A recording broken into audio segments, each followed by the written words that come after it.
Fury of Lewis is attacked.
What's happening, my people?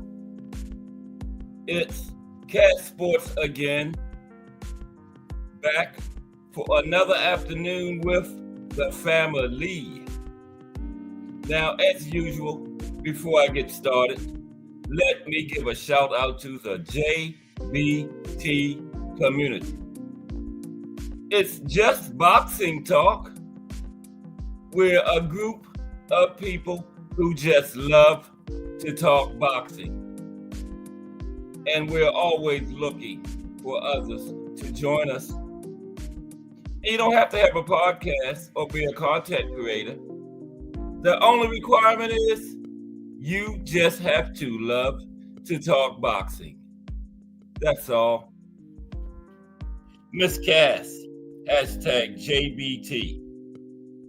The Boxing Menu Podcast Plus. Ray Patterson, straight out of New Jersey. Mike Mazik. Salute to everyone, and welcome to another episode of Cass Sports, The Box Storian. Today, the welterweight division in boxing. And you know what time it is.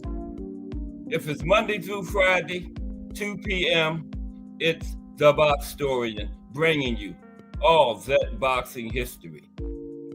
Boxing is the greatest sport of them all. That's why we love it. Can't get enough of it. Donnie Williams in the building. What's up, Donnie? How are you today? How's everyone today? This is the Tuesday afternoon edition of Cass Sports, The Box Storian.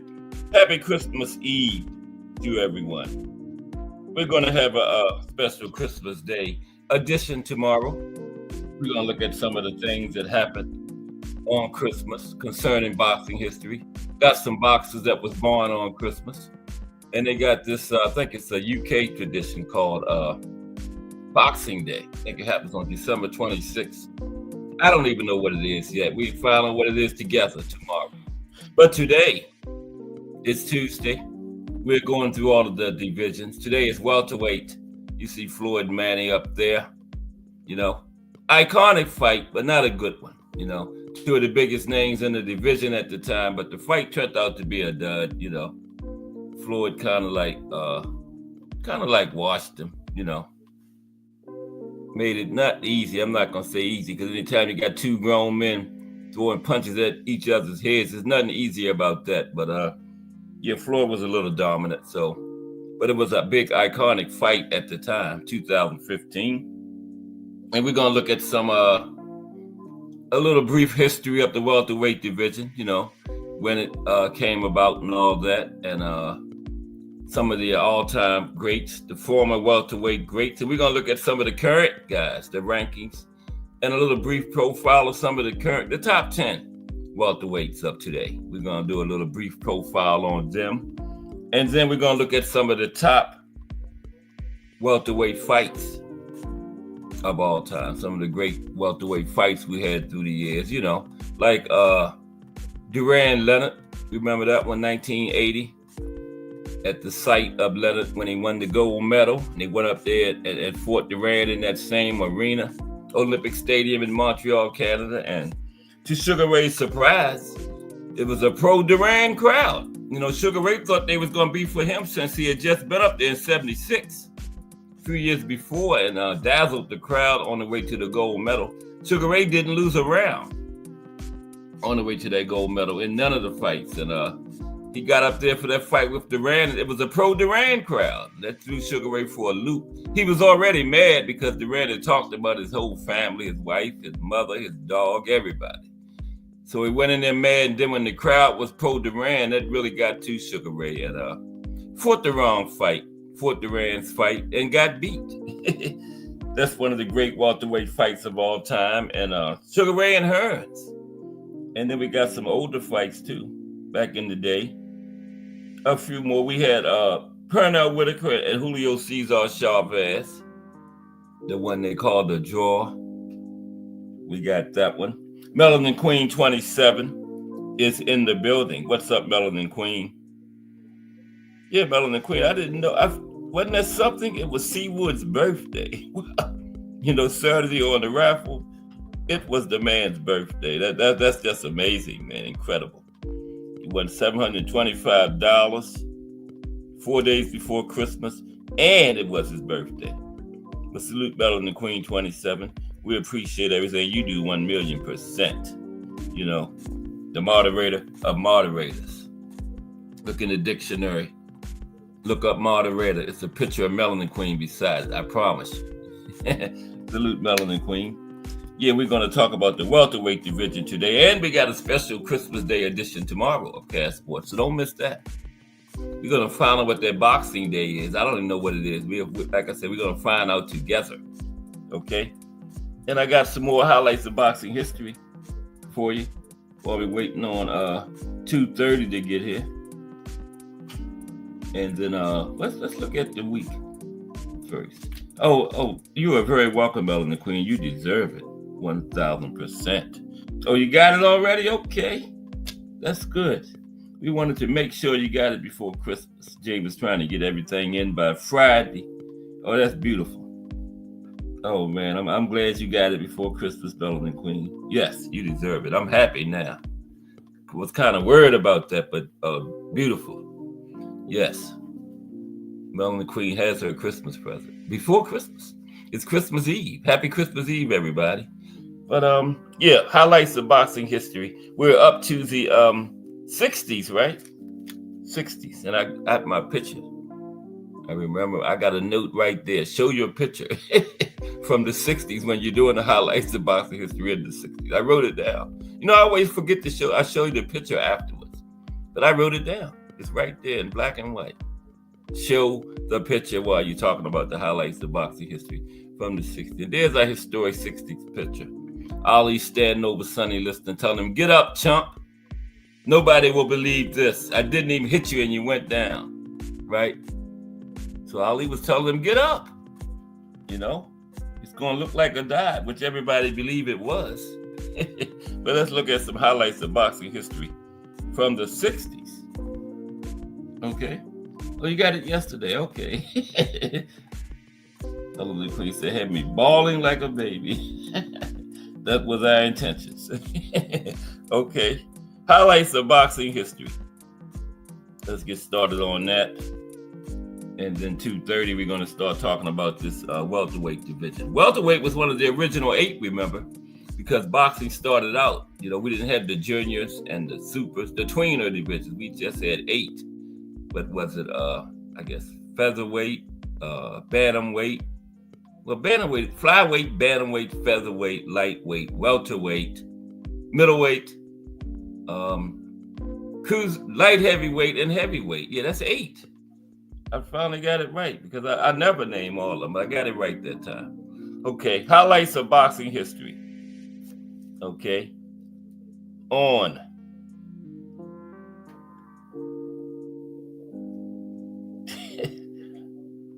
what do I have? January 22nd.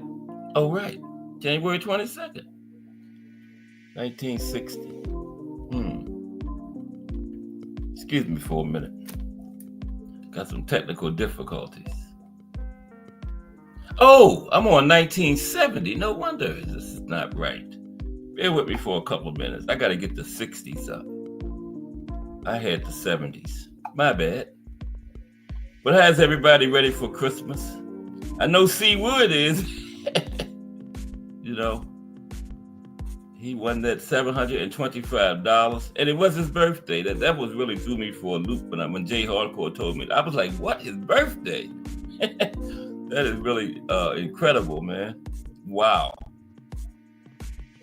We knew nothing about that. It was the man's birthday. We just spun the wheel and he came out. It just happened to be his birthday, So congratulations, C. Wood. Yep, boxing in the 1960s. 70s is tomorrow on Christmas Day. And I got some boxes that's born on Christmas tomorrow and some stuff that happened on Christmas Day. But January 22nd, 1960, in the first world title fight of the decade of the 60s, Paul Pender defeated Sugar Ray Robinson by a 15-round split decision, taking the New York and Massachusetts version of the world middleweight title in Boston, Massachusetts. Now that was old Sugar Ray because he had 20 years in by that point because he turned professional in 1940. So that was old Sugar Ray then by that point. On March the 16th, 1960, Filipino fighter Gabriel Flash Elorday wrested the World Junior Lightweight Championship by knocking out American defending titleist Harold Gomes in 7 rounds, ending the country's 20-year boxing championship drought and heralding his own 7-year reign in the division.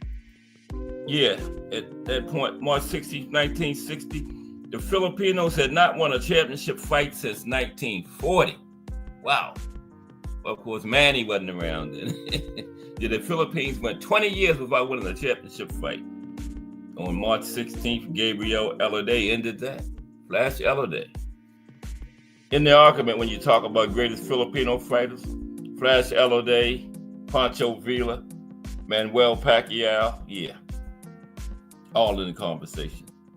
April 16th, 1960s, Pone Kingpech becomes Thailand's first world champion, beating Pascual Perez by a 15-round split decision for the world's flyweight title in Bangkok, Thailand. See, I don't know why these guys always keep going over there to the challengers' country. If I'm a boxer, I got the title, you got to come to Baltimore. Okay, I ain't even going to fight you in Las Vegas. You got to come to Baltimore, Maryland if you want my title, where I live at. And I'm going to have all my family and friends on the first 10 rows, deep, hollering and screaming. I'm not going to your country and hand you my title. You got to come to me. And not Las Vegas. You got to come to Baltimore, Maryland. Right? But these guys keep going to these other countries and losing their titles. Back then, I don't understand it.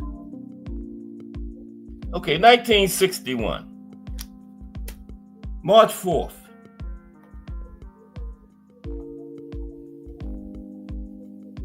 March 4th, 1961. Sugar Ray Robinson's last world title attempt as he and Gene Fullmer closed their rivalry, with Fullmer retaining the National Boxing Association world middleweight title with a 15-round unanimous decision over Sugar Ray, Las Vegas, Nevada. And that's got to be one of the last National Boxing Association fights, because in 62, they turned into the World Boxing Association, because remember, at that time, boxing was becoming very international, so they changed from the National Boxing Association to the World Boxing Association. So that had to be one of their last title fights at that point. October 21st, 1961. Dulio Lloyd retains his World Junior Welterweight title with a 15-round draw against Eddie Perkins. Referee Nello Barovecchio decides to entertain the fight goers by bending down, picking some coins that had been thrown by the fight fans into the ring, and then bowing to the fans during round 8 of the fight in Milan, Italy. No, referee, that was for the fighters, not you. Fans were throwing money into the ring, and the referee bent down and picking up the money. That was for the fighters. Nobody come to see the referee. Man, if I was one of those fighters, I would have charged out there, man, give me my money, man. You had the referee picking up the money being thrown into the ring. That wasn't for him. That was for the fighters. Wow. I hope they asked for their money back from him. 1962. That's crazy. If I was in this fight, he would have had to give me my money back. Nobody come to see the referee. The fighters are in there, the ones getting punched and all of that. And the referee picked up the money. That's crazy. Define Arnie won in the building. You hear that, Define Arnie won? These two guys were fighting and the crowd was throwing money into the ring and the referee picked it up. Not one person threw one penny in the ring for the referee. I promise you they didn't. Okay, let's go on to that was just wrong. 1962. Okay, February 10th, 1962. Young Cassius Clay, fighting in his 10th professional fight, recovers from his first knockdown of his career in the first round to beat Sonny Banks by knockout in round 4 at the Garden in New York. Yep, Ali went down in his 10th professional fight. Wow, I didn't know he went down that early in his career. That's news to me. March 24th, 1962. One of boxing's most famous tragedies happens when Emil Griffith knocks out Benny Kid Parrott in round 12 to claim the world's welterweight title. Parrott is taken to the hospital where he subsequently dies. Yeah, that was a big one because they stopped showing fights on TV for a while after that. After that tragedy happened, yeah, they stopped showing fights on TV because of that. Then, on April 3rd, that was the fight happened on March 24th. April 3rd was the date where Parrott actually died. April 3rd, yeah. You know, that's one unfortunate part of our sport. July 13th, 1962. In his first fight since the Benny Parrott tragedy, Emil Griffith retains the world welterweight title with a 15-round unanimous decision of future world junior middleweight champion Ralph Dupas in Las Vegas. And that's significant because you notice it was a 15-round decision.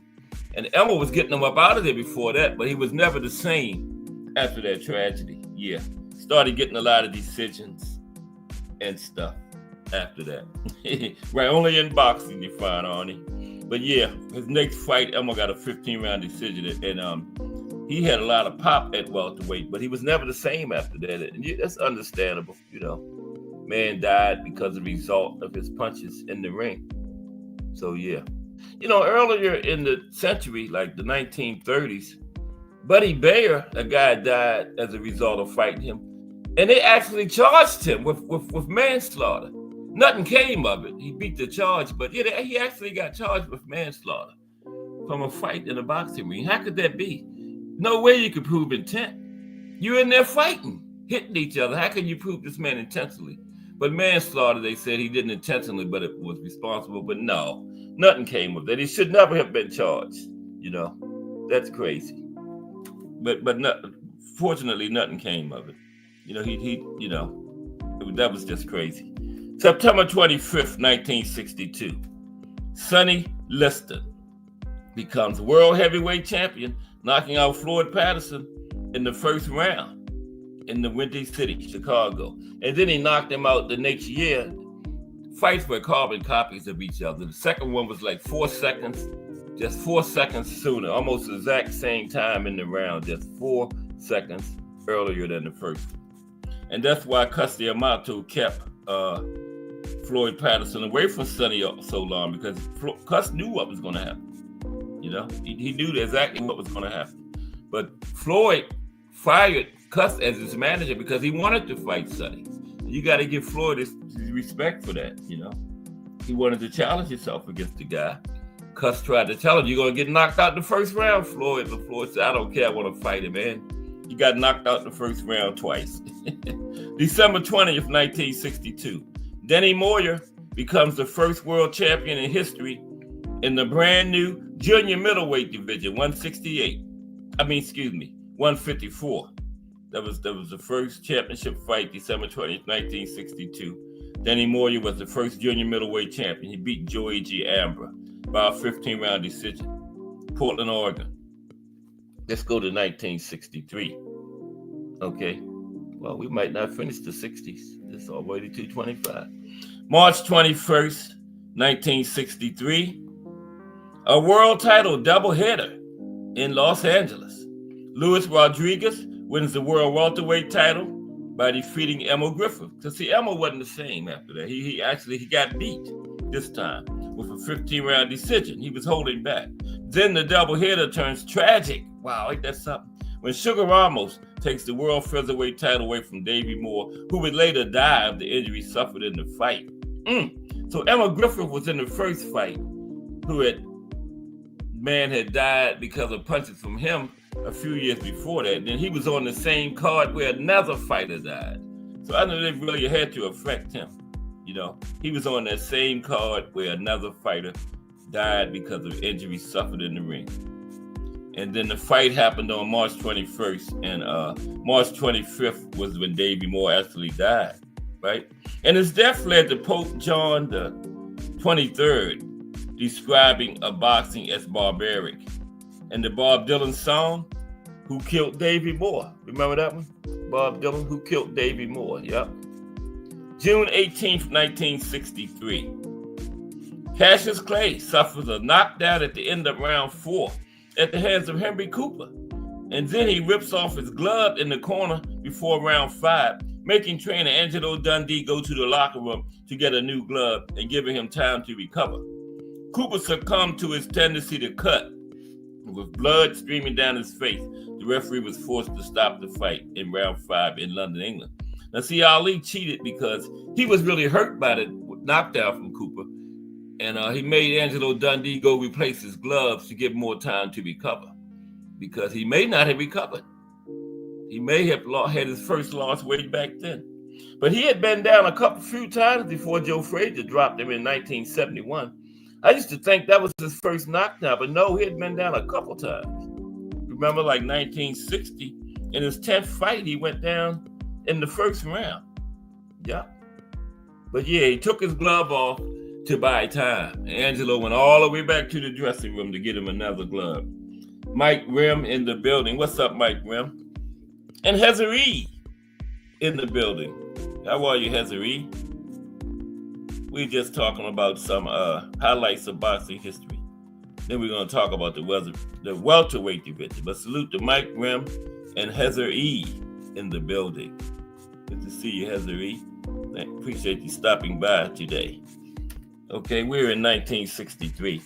We're going to cut it off like 1965 today and start up tomorrow still in the 60s. Okay, 1964. February the 25th, 1964. That's February 15th. Carlos Ortiz retains the world lightweight title with a 14th round knockout of world junior lightweight champion Flash Eladay in the Philippines, right? That was February 25th. Cassius Clay, in his own words, shocks the world with a 7th round knockout of Sonny Liston to win the world's heavyweight title in Miami, Florida. Cassius Clay. April 18th, 1964. Eddie Perkins retains the world junior middleweight title over Buddy Grant, who was attempting to become Jamaica's first boxing world champion, but he fell a little short, lost a 15-round decision, and guess what? It was in Kingston, Jamaica. Another Buddy Grant Eddie Perkins went down to his country and defended his title successfully. I said, I wouldn't do that. You got to come to me. You got to come right here to Baltimore, Maryland if I got the title. If you want it. I don't care how much money you offer me. Okay, finally, December 14th, 1964. Joey Giardello defeats Ruben Hurricane Carter by a 15-round unanimous decision to retain the world middleweight title in Philadelphia, Pennsylvania. Giardello would later sue producers of the Hurricane for the way in which this fight was depicted in that film. Because, Ruben Hurricane Carter was wrongfully convicted and went to prison. And Joey Giardello didn't like, and they had that fight in the movie, and Joey Giardello didn't like how he was depicted in the movie. And he sued the producers of the Hurricane. Tim Layton in the building. What's up, nephew? How are you today? Tim Layton. You and Mrs. Layton have a Merry Christmas up there and a Happy New Year. Tim Layton, hashtag JBT. That is, salute, Tim. Okay, we're going to get ready to start talking about the welterweight division. Okay, because it's 2:30. We're going to start at 1965 tomorrow. Let me note that down because it's 2:30. By 2:35, I would be done forgot where we was at. 1965, right? Wasn't that it? I forgot already. Okay. Yeah, I wrote it down. 1965, tomorrow. So let's start talking about this. Highlights of boxing history, though. Let's start talking about the welterweight division. We're going to talk about some a little brief history of it and some former greats that fought in the division. And we're going to do a little brief profile of the top 10 fighters currently at welterweight, like Boots Ennis, Imanta Stadionis, Barrios, Brian Norman Jr., all those guys. Alexis Rocha, Santillan, who lost his title to Norman this year. We're going to cover those guys that's currently in the division. D for the win. What's up, D? Appreciate you 1,000%, bro. D for the win is in the building. Salute. Okay, let's get ready to get started on the welterweight division. Okay, with Sugar Ray Leonard and the Hitman, the Hands of Stone, Roberto Duran fought. Yeah. Money, Pretty Boy / Money, Floyd Mayweather. The Pac-Man with eight division champion. Oscar had 6. Oscar fought there too. Sweet Pea, Felix Trinidad, yeah. But let's get on to this history of the welterweight. How's everybody today? Happy Christmas Eve to everyone. Okay. Appreciate everybody stopping by today. And we're going to have a Christmas show tomorrow. Okay. We got some boxers that was born on Christmas. We got, what else we got? We got this thing called Boxing Day. I think it's a UK tradition that happens on December 26th. I don't know what it is yet. We'll find out together tomorrow.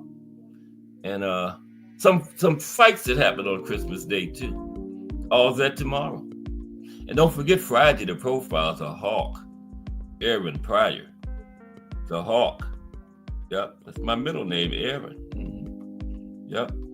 So that's who we're going to be talking about Friday. None of the four kings got in there with him. You know, him and Sugar Ray actually had a fight signed, but then Sugar Ray, when their retina got detached, you know, they had to call it off, and then they never picked it back up. You know, they never got back to negotiations once Sugar, because he retired after the detached retina, remember, but he eventually came back, but never addressed or pursued the fight with the Hawk again after that. Yeah. Sugar Ray knew what time it was. That Hawk was, after they would get their instructions, that both fighters be in the corner waiting for the bell, and the Hawk would point across that ring, and then when that bell rang, he would charge full speed across the ring, and for 15 rounds or however the fight lasted, he went full speed ahead, never slowed up, man. Never slowed up. The Hawk was incredible. Yeah. Aaron Pryor. And that's Friday. The life and career of Aaron Pryor. Okay. Welterweight. Okay, let's get started. That's Floyd and Manny there. Two of the greatest welterweights of this century, no doubt. They had an iconic fight, but the fight wasn't all that good. You know, it was two big names, two of the biggest names of this era, but the fight wasn't all that good. You know, it really wasn't. I didn't think so. But anyway, don't y'all hate when you be on your phone and they putting all these commercials and stuff on there, man? They should pay me. Advertise it on my phone. Now, the beginnings of the welterweight division trace back to England, 1889, right? When the first created welter limit is believed to have been 145 pounds, right? Not 147. Started out in 1889 as 145 pounds, okay? Now, officially, it was established in 1909 at 147, 1909. Like 20 years later, at 147, and consequently accepted by the New York State Athletic Commission and the National Boxing Association in 1920. Those were the two big sanctioning bodies of that period. The New York State Athletic Commission and the National Boxing Association, which became the World Boxing Association in 1962. Now, American Patty Duffy defeated Tom Meadows on March 29, 1889, and became what is believed to be the first welterweight champion in history. At 145, Tom Meadows in 1889 was the first welterweight champion. And the WBA and WBC both recognized only one welterweight champion for a few years when they came about. And the first holder that the WBA and WBC recognized was Emil Griffith, after he beat Argentinian Jorge Fernandez on December 8th, 1962, right? Because the WBC came in 63, but the WBA recognized Emil Griffith, and when the WBC came in 1963, they started recognizing the WBA champions as their champion, because they weren't established yet, right? Now, boxer Harry Armstrong holds the longest title reign at welterweight with 19 title defenses. Harry Armstrong has the longest title reign, 19 title defenses. Now, some notable welterweight champions throughout history include Ted Lewis, Jack Britton. You're going to hear about some of these people when we start talking about the fighters, great fighters at 147. Ted Lewis, Jack Britton, of course, Henry Armstrong, Fritzy Zivik, Sugar Ray Robinson, Emil Griffith, Sugar Ray Leonard, the Hitman Thomas Hearns, Marlon Starling, Buddy McGirt, Pernell Whitaker, Felix Trinidad, of course, the Golden Boy, Oscar De La Hoya, Sugar Shane Mosley, Manny Pacquiao, Floyd Mayweather, and more recently, Bud Crawford, Jerron Ennis, Earl Spence, those guys. We're going to get to some current guys too. So now let's talk about some of the former all-time greats at welterweight. Some of the old guys first. Okay? Some of the former all-time greats from the welterweight division. 147. Started out at 145, 1889, but 1909, it became 147, which it still is today. 147 pounds is the weight limit. Okay? And what else happened with the Tank fight? It seemed like Tank is the only one still saying it's canceled. PBC and all of them to act like they don't know what the hell's going on. Like, what is Tank talking about? That's the only one that so far has said that. So, who knows, man? That was the JBT meet and greet, remember? Was Tank versus Lamont. So, wow. That's crazy, man. If that's really true. Now we're going to talk about some of the greatest welterweights in history, including Roberto Duran's. Well, that's the fights. Excuse me. I'm not to the fights yet, man. Fighters. My bad. We're going to do the fights. We're going to do some top fights in the division, but right now we're talking about the fighters. Yeah, there we go. Yeah, fighters. Not fights yet. Here we go. Okay,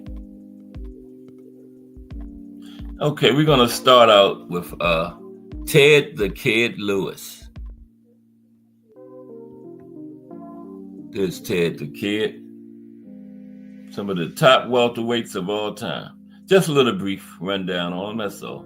Now, Ted the Kid Lewis, without question, one of the finest pugilists to ever emerge from the British Isles.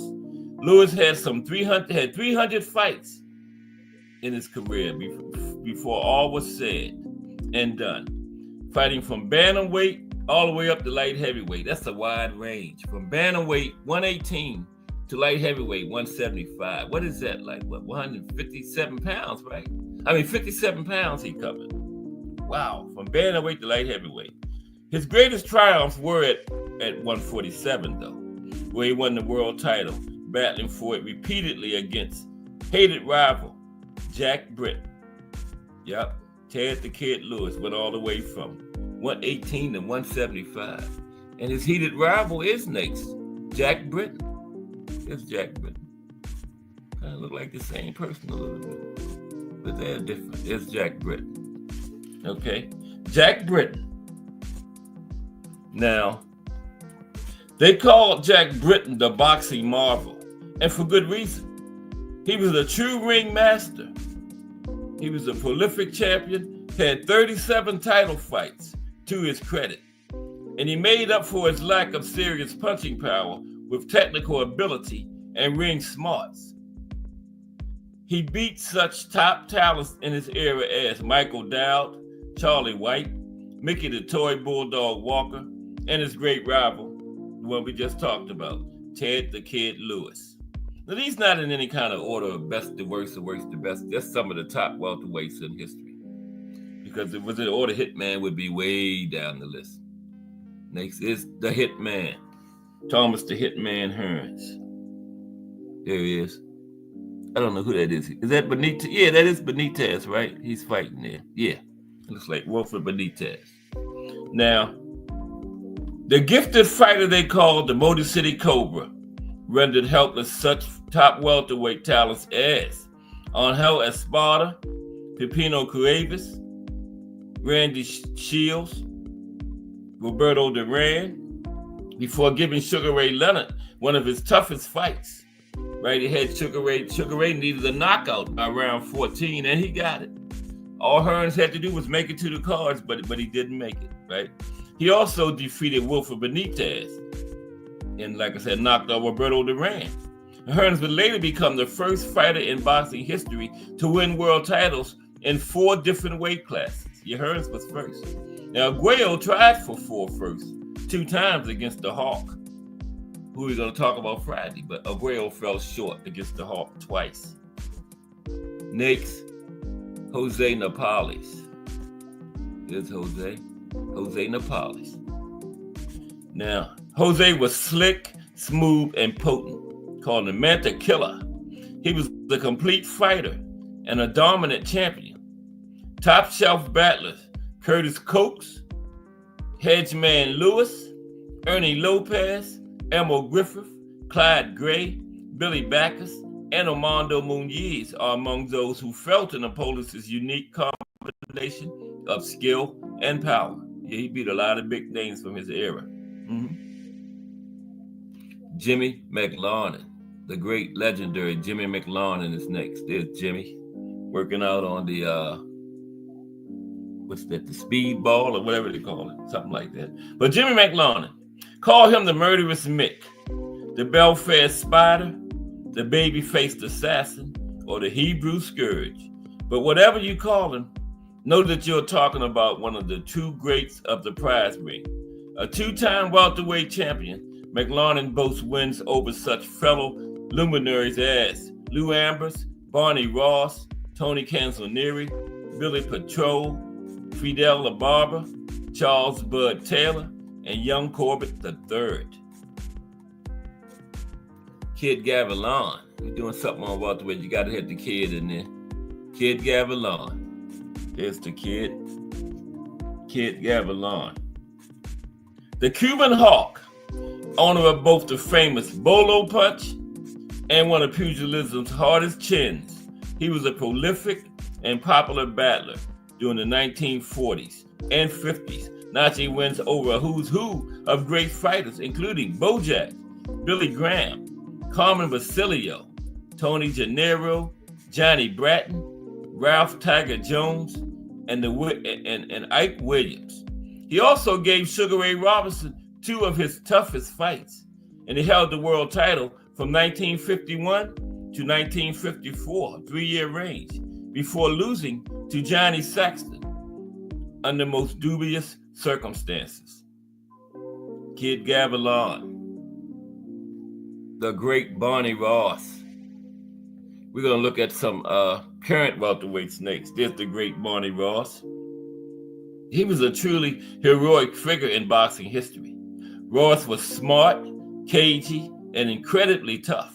One of boxing's first Triple Crown champions, Ross defeated a long list of great battlers, including Jimmy McLarnin, Tony Canzonieri, Seferino Garcia, Batlin Battolino, Billy Patrol, and Frankie Click. Then next is Emil Griffith. Yeah, Emil, after Benny Perry died from punches that Emil put on him, Emil was never the same. Yeah. Arguably the greatest boxer of the 1960s pound for pound, Griffith was an outstanding talent, competing at the elite level for more than 15 years and amassing victories over such excellent fighters as Luis Rodriguez, Benny Parrott, Ralph Dupas, Don Fulmer, Dick Tiger, Joey Archer, and Nino Benvenuti. Sugar Ray Leonard. You know Sugar Ray got to be in there. You're talking about welterweight greats. Sugar Ray Leonard. Sugar Ray Leonard. Is that Hearns? No, I don't think so. The Sugar Man. Now, presiding over one of the strongest of welterweight fields in history, Leonard's run from 1977 to 1982 is unquestionably one of the most impressive in division history. Astonishingly fast and powerful, Ray defeated Hall of Fame champions Wilfred Benitez, Roberto Duran, and Thomas Hearns, before later moving up to conquer Marvelous Marvin Hagler. Yup. Although I don't think Sugar Ray won that fight, but hey, BoxRec says it so. Barbados Joe Walcott. Barbados Joe, way back there.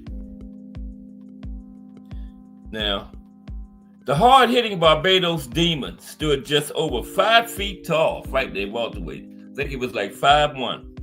But he not only bested middleweights and even heavyweights, but was also a welterweight world champion with wins over Mysterious Billy Smith and Young Peter Jackson, before he lost his title to Dixie Kidd under the most suspicious of circumstances. Now, outside the division, he more than held his own against the likes of George Gardner, Sam Langford, Joe Gans, Philadelphia Jack O'Brien, and Joe Chinorsky. Those questioning his high ranking here might take note of the fact that both Jack Johnson and Sam Langford rated Walcott as the most powerful puncher of their time. Okay, Jack Johnson and Sam Langford both said Barbados Joe Walcott was the hardest puncher of that era, 19 teens through 1920s, around in that time frame, yeah. Mickey's a toy bulldog Walker. There he is, the toy bulldog. Now, few did not rank the toy bulldog among the greatest fighters of all time, pound for pound. Not just welterweight, that's all time, pound for pound. But it was as a welterweight that Walker did his best work, with wins over Jack Britton, Pete Latzo, Lou Tendler, Sailor Friedman, Mike Matig, and Dave Shade. Before he moved up to battle Harry Greb, Tiger Flowers, Tommy Loughlin, Maxie Rosenblum, and Jack Sharkey. Moved up to like middleweight and battled all those names, yeah. Sugar Ray Robinson. There's the original Sugar Ray. Now, one of the remarkable things about the great Sugar Ray Robinson is that the welterweight division boasts such an outstanding roster of excellent fighters, and yet no one dreams of doubting the original Sugar Ray is the king of all at 147, right? No doubt in nobody's mind. The immortal Sugar Man showed his greatest in wins over Kid Gavilan, Tommy Bell, Jake LaMotta, Fritzy Zivik, Sammy Angut, George Abrams, and Charlie Fusari, before moving up to rule the middleweight division and giving us so many great battles against the likes of Carmen Basilio, Gene Fullmer, Randy Turpin, and Carl Bobo Olsen. Yeah, the middleweight division was the greatest era for middleweights, I would say. Okay. Yeah, and Sugar Ray, I would say he had 2 Hall of Fame. He could have fought in the 40s at welterweight and then retired and still made the Hall of Fame. Or he could have not fought in the 40s and started in the 50s. I mean, fought at welterweight in the 40s. Or he could have started in the 50s and just fought at middleweight and still been a Hall of Fame. That's how great Sugar Ray Robinson was, man. Yeah, that's how great he was. Now let's look at the rest of the list. We got like 6 or 7 more. And then we're going to talk about some of the current guys, okay? I believe Donald Curry. We come up, that's the more closer to this era middleweights. All former, but these guys are closer to this era. The next little bunch, like 6 or 7 of them. Donald Curry is first, okay? Donald Curry. He's a Hall of Famer. He seemed to pick up where Sugar Ray Leonard and Thomas Hearns left off after exiting the division in the second half of the 1980s. Now, Curry was a native of Texas who was dubbed the Lone Star Cobra. Curry was an incredible knockout threat who became the division's undisputed champion in 1985. It was the same year Curry captured the Ring's Fighter of the Year honors, at a point where he held a strong argument for acclaim as the pound-for-pound best in the sport. At the same time, Sugar Ray Hearns was still fighting, but they had moved up, okay? Now, Curry's 11-year career produced 3 welterweight title reigns and memorable knockouts of Marlon Starling and Milton McCrory. Donald Curry, another great, talk about some great welterweights, former Miguel Cotto. There's the great Miguel Cotto. Okay? Now, Cotto is, as many of the men on this list, a tough case at welterweight. Many of the best accomplishments came in the tweener divisions for Cotto, especially at junior welterweight. But his 9-fight run at welterweight was impressive enough to land him on this list. After a 27-0 start to his career, Cotto jumped up to welterweight and beat Carlos Quintana to win the WBA title in his first fight in the division. Okay, he won the title in the first fight in the division. Then his biggest win came in a war with Shane Mosley in November 2007, his third defense of the WBA title. And during his welterweight stint, Cotto only lost to Antonio Margarito and Manny Pacquiao. And Antonio Margarito don't count because you know what happens there. The hands, right? But Cotto came back and beat him. He said that was the most satisfying one of his career when he got his get back. The golden boy, Oscar De La Hoya. Got to mention Oscar. You're talking about welterweights. Thomas Hill in the building. What's up, Thomas Hill? How are you today? T. Hill in the building. You welterweight today, T. Hill. We are talking about some of the former guys, and then we're going to talk about some of the current guys. And then I got some of the great welterweight fights of all time. That's going to be good. And I will be on tomorrow. Got a special Christmas Day special. Got some fighters that was born on Christmas. Some great fights that took place on Christmas Day, among other things. Significant events that happened concerning Christmas in boxing. We don't have no fights this year on Christmas, but there has been some great fights on Christmas, yeah. But I don't think there's any fights tomorrow, is it? I guess there's some somewhere, right? Some fights somewhere. But Oscar De La Hoya, the Golden Boy wasn't just the biggest pay-per-view star of his era. He was a damn good fighter, too, at welterweight, thanks to his hand speed and lethal left hook. Oscar's prime welterweight run lasted just 4 years, yet he recorded a memorable string of huge wins against Pernell Whitaker, Hector Camacho, Julio Cesar Chavez, Ike Corte, and Arturo Gatti. His best performance from a boxing standpoint may have come in defeat when he received the short end of a decision. A controversial decision against fellow unbeaten Phillies Trinidad in their 1999 unification fight. And we thought we was going to get a repeat of that one, a rematch, but it never happened. But I kind of thought Oscar won that one. Yeah, they gave it to Tito, though. And next is Tito. Tito Trinidad. There's Tito. Felix Trinidad. Now, Trinidad started his career 40-0. Won his first 40 fights out of the gate, right? And before finally losing a fight against Bernard Hopkins, right? That was his first loss, but that wasn't at welterweight, right? Now, of course, the Hopkins fight was at middleweight after he'd already moved up from welterweight to junior middleweight. In June 1993, Trinidad beat Maurice Blocker to win the IBF welterweight title and successfully defended it, get this, 15 times. And he only stayed there 4 years, right? Defended it 15 times, culminating in his controversial decision victory over Oscar De La Hoya. Now, Trinidad holds welterweight wins over Hector Camacho, Pernell Whitaker, and he was the first man to defeat Yuri Boy Campos. Yep, Tito was the first man to beat old Yuri Boy. I'm gonna have to watch. I never saw that fight. I have to check that out. Next is Sweet Pea, Pernell Whitaker. Sweet Pea. He got his name when he was fighting at home in Norfolk at the Scope, and the crowd was yelling because his name was really Pete. His nickname was Pete, P-E-T-E, not P, Sweet Pea. And the crowd was yelling Sweet Pete, and the sports writer thought they were saying Sweet Pea. And that's where it took off from there when the sports writers put it in the paper as Sweet P-E-A, but they were really yelling Sweet Pete, P-E-T-E. But it was converted to Sweet Pea, and it stuck. Yeah. Okay. Sweet Pea's supposed to be next. Okay. I already did Thomas Hearns. Okay, there we go. Pernell Sweet Pea Whitaker.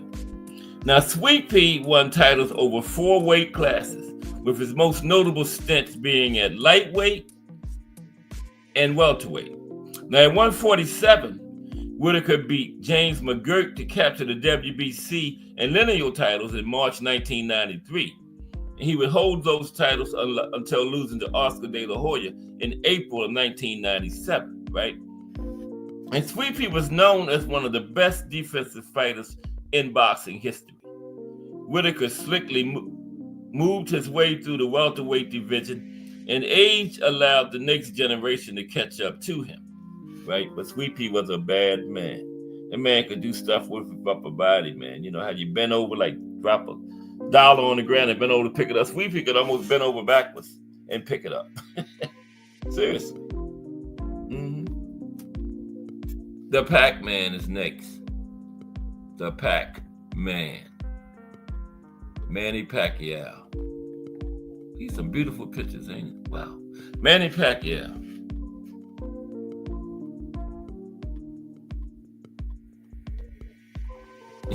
Define Arnie says humble, but if you mess with the bull, you get the horns. That's right, Define Arnie. You get the horns. Tito is the embodiment of a fighter. What a real, Tito was a bad man, you know. Yeah. And once you hit Tito and knocked him down, when he got up, it was time to rumble then. So trainers should have told their fighter, don't knock him down. Because when Tito got up, it was on. It was on then, man. Yeah. Yes, it was. But happy Christmas Eve, everybody. Manny Pacquiao, the sport's only 8th division champion, could make a case for inclusion on a few of these lists, thanks to his steady rise in weight over a legendary 25-year career. It turns out the Filipino icon measures up just fine at 147 pounds historically, even if his power seemed to level off just a bit. Now, welterweight victories over Oscar De La Hoya in 2008 and Miguel Cotto in 2009 saw Pacquiao at his very best. The fact that he would drop and outpoint unbeaten Keith Thurman 10 years later at the age of 40 to reclaim a title just speaks to his overall greatness. But what happened when you got them Ugas? But Pacquiao added welterweight wins over Josh Clottey. He clearly should have been retired by that. Like we was talking about yesterday, Define Arnie. He should have stopped at, like we was talking about Usyk, he should have stopped at when he beat Keith. You know, he shouldn't have got back in there and took that loss to Ugas because they saying, that's like I just said, great career, but what happened with Ugas? That's exactly what we was talking about yesterday. Ain't it, Define Arnie? Manny should have stopped at Keith Thurman. Now, he had wins over George Clottey, Shane Mosley, Juan Manuel Marquez, Timothy Bradley Jr. twice. Should have been 3 times, but Tim did not win that first fight. I don't know what them judges was doing, man. Brandon Rios, Jesse Vargas, Lucas Matisse, and Adrian Broner. Yep, AB. And finally, of the former fighters at welterweight, y'all already know who it is. Right? Floyd Mayweather Jr. Okay. Now, 5-weight champion with 4 lineal championships to his name, Mayweather's place in boxing history is secure. Now, Mayweather retired at 50-0. I mean, he retired at 49-0 first, only to come back and fight UFC star Conor McGregor and capture win number 50 to pass Marciano. Now, at welterweight, Mayweather defeated Zab Judah, Carlos Baldomir, Ricky Hatton, Juan Manuel Marquez, that was a 144-pound catchweight, Sugar Shane Mosley, Robert Guerrero, Marcos Madonna, Manny Pacquiao, and Andre Berto. And he did all of that while being one of the biggest draws in boxing history. Yeah, Floyd Mayweather. Now let's look at some of the current guys, okay? Some of the current guys that's still fighting right now as we speak, okay? Right, Define Arnie, that's exactly what we was talking about yesterday. Get out. You get that. Manny, that was a big win over Keith Thurman. 40 years old, 10 years after he had last had the title. And then, why did he even need to fight Usyk? There was nobody else in boxing that would make his name any bigger. He had 8 weight divisions, you know? But yeah, okay. Let's talk about some of the current fighters at welterweight, okay? We're going to go through the rankings. Okay, number 1 is Jerron Boots Ennis. Am I right? Nope. Oh, man, did I put... I don't even think I put these guys on here, man. I didn't even put the pictures on here. What a dummy. I'm sorry. I didn't even put the pictures on here. I knew okay. Jerron Boots Ennis. Okay, no pictures. Wow. How did I forget that? Turn the light on. Let me take a drink. We're going to get some, we're going to get some link time at about 2:30. About 25 minutes or so. We're going to get 30 minutes, maybe more. Okay. I forgot to put the pictures of the current guys. Well, it was kind of early because I was planning on going to the store, and I said, wow, I'm going to the store early. Forgot to put the pictures. But Jerron Boots Ennis, currently 33-0 with 29 knockouts. He has an 87.8 knockout rate.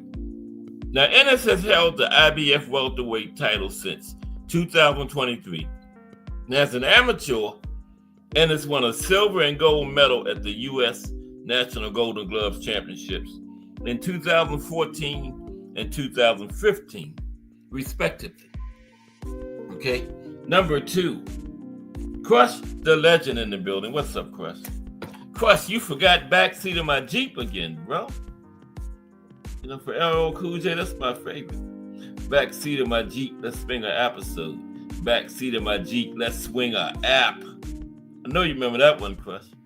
But yeah, we was talking hip-hop on Crush the Legend this morning, man. Crush is a very versatile guy, man. Not just boxing.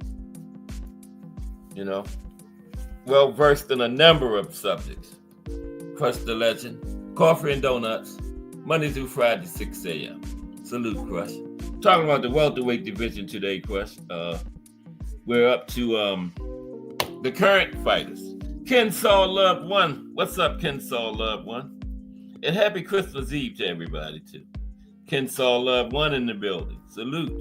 Here we're talking about welterweight today. We covered a little brief history, and we just got finished talking about some of the former fighters. Now we're talking about the current guys. Just covered Boots. You know, we're going over the rankings. Rank number 2. I forgot the pictures, though, but so. Rank number 2, Emantas Stanionis, right? Now, Stanionis is currently 15-0. Is that all? 15-0 with 9 knockouts, right? And Stanionis is the current WBA welterweight champion, a title he has held since August 2024. He previously held the same title from 2022 to earlier in 2024. And as an amateur, Stanionis won a welterweight gold medal at the 2015 European Championships. He's from Kaunas, Lithuania. Okay? Emantas Stanionis. Rank number 3. Jarrell Hattie in the building. Where you been, Jarrell? I haven't seen you all week. Man. I thought you was down in the Bahamas somewhere on vacation, bro. Jarrell Hattie is back in the building. Salute, Jarrell. We're missing you on them cooks we have on the panel, man. You know? But salute, Jarrell. The welterweight division today. Where are we? Number 3. Mario Barrios, right? Now, Barrios is currently 29 wins, 2 losses, 1 draw, with 18 knockouts for Mario. Let's look at Mario briefly. Now, Mario Thomas Barrios has held the WBC Welterweight Championship since June 2024.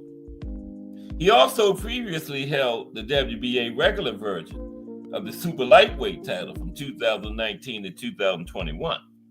Now, when the WBC designated Terence Crawford as champion in recess, Barrios was elevated to full champion. His first defense of the full championship came against Abel Ramos, which resulted in a draw. So Barrios kept his title. And Barrios is from San Antonio, Texas. San Antonio, Texas. Rank number 4, Brian Norman Jr. Yep, Brian Norman Jr. is in the top 5. I think he deserves to be up there. What y'all think? Brian Norman? Should he have been lower? No. Should I have him lower? No. Number 4. I stand by that. Yeah. He had a good fight against Santillan, Giovanni, to win the title this year. Yeah, I stand by that. Norman, number 4, right? Brian Norman, number 4, Jr. Now, he's currently 26-0 with 20 knockouts. 76.9% knockout rate. Not too bad. Not too bad at all. Now, Norman is the reigning WBO welterweight champion since May 2024. He won the title when he stopped Giovanni Santillan in the 10th round this past May. Now, a left hand injury forced Norman out of his first title defense, which was scheduled for November 8th on ESPN against Derek Cuevas. And Norman is from Decatur, Georgia. Just a little brief look at him, that's all. Decatur, Georgia. Ranked number 5, David Avanesian. Now, Avanesian has 30 wins, 5 losses, 1 draw, 18 knockouts, to his credit, right? And Avanesian is a Russian professional boxer who has held the European welterweight title since 2019. Yeah, he's currently the European welterweight champion, Avanesian. Al Booger in the building. What's up, AB? How you doing today, bro? Looking at welterweight today. We looking at some of the top 10 of the current guys. The top 10 of the current fighters at welterweight. Everybody smashing on that appreciation button. The appreciation button is, the like button in the JBT. Yeah, I was getting ready to cry yesterday. I only had 14, but I'm right back up there in the 20s today. You know, you have off days like that, you know. I was like 14, man. What my people that cut me loose, kicked me to the curb. Man, but I'm back up in the 20s today, so yeah, I'm happy again. I went from sad to happy. Now, David Avanesian, he's currently the European welterweight champion since 2019. And in 2017, Avanesian held the WBA welterweight title. And he fought pound-for-pound star Terrence Crawford at the CHI Health Center in Omaha, Nebraska in December 2022. And Avanesian also faced Jaron Ennis this past July in Philadelphia. He has often expressed his desire to face big names like Crawford and Ennis. And he's from Russia. That place he's from. I don't know what that. I'm going to put it in here. You know how I do. He's from Russia. This way he is from in Russia. P-Y-A-T-I-G. It's got like 50 letters in the first name. O-R-S-K.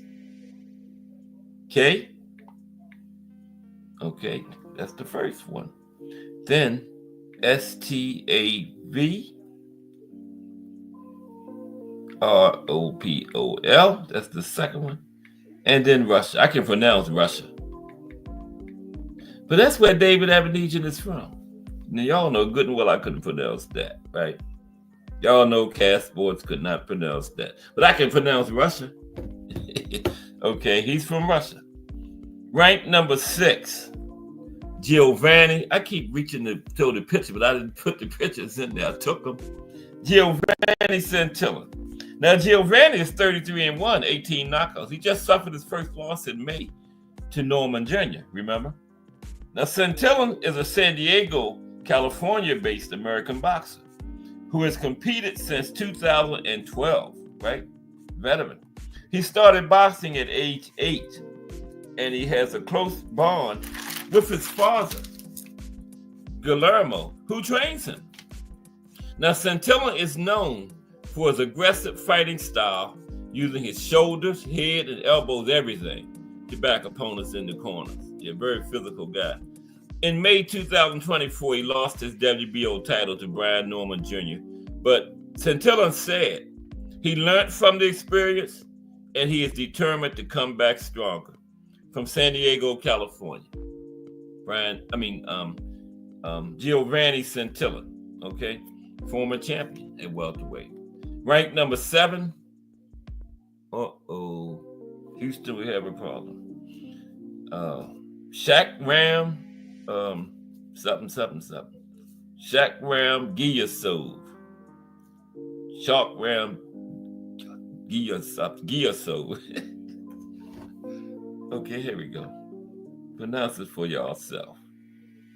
Shak. Damn, another H. Hram. Okay. This is who's ranked number 7.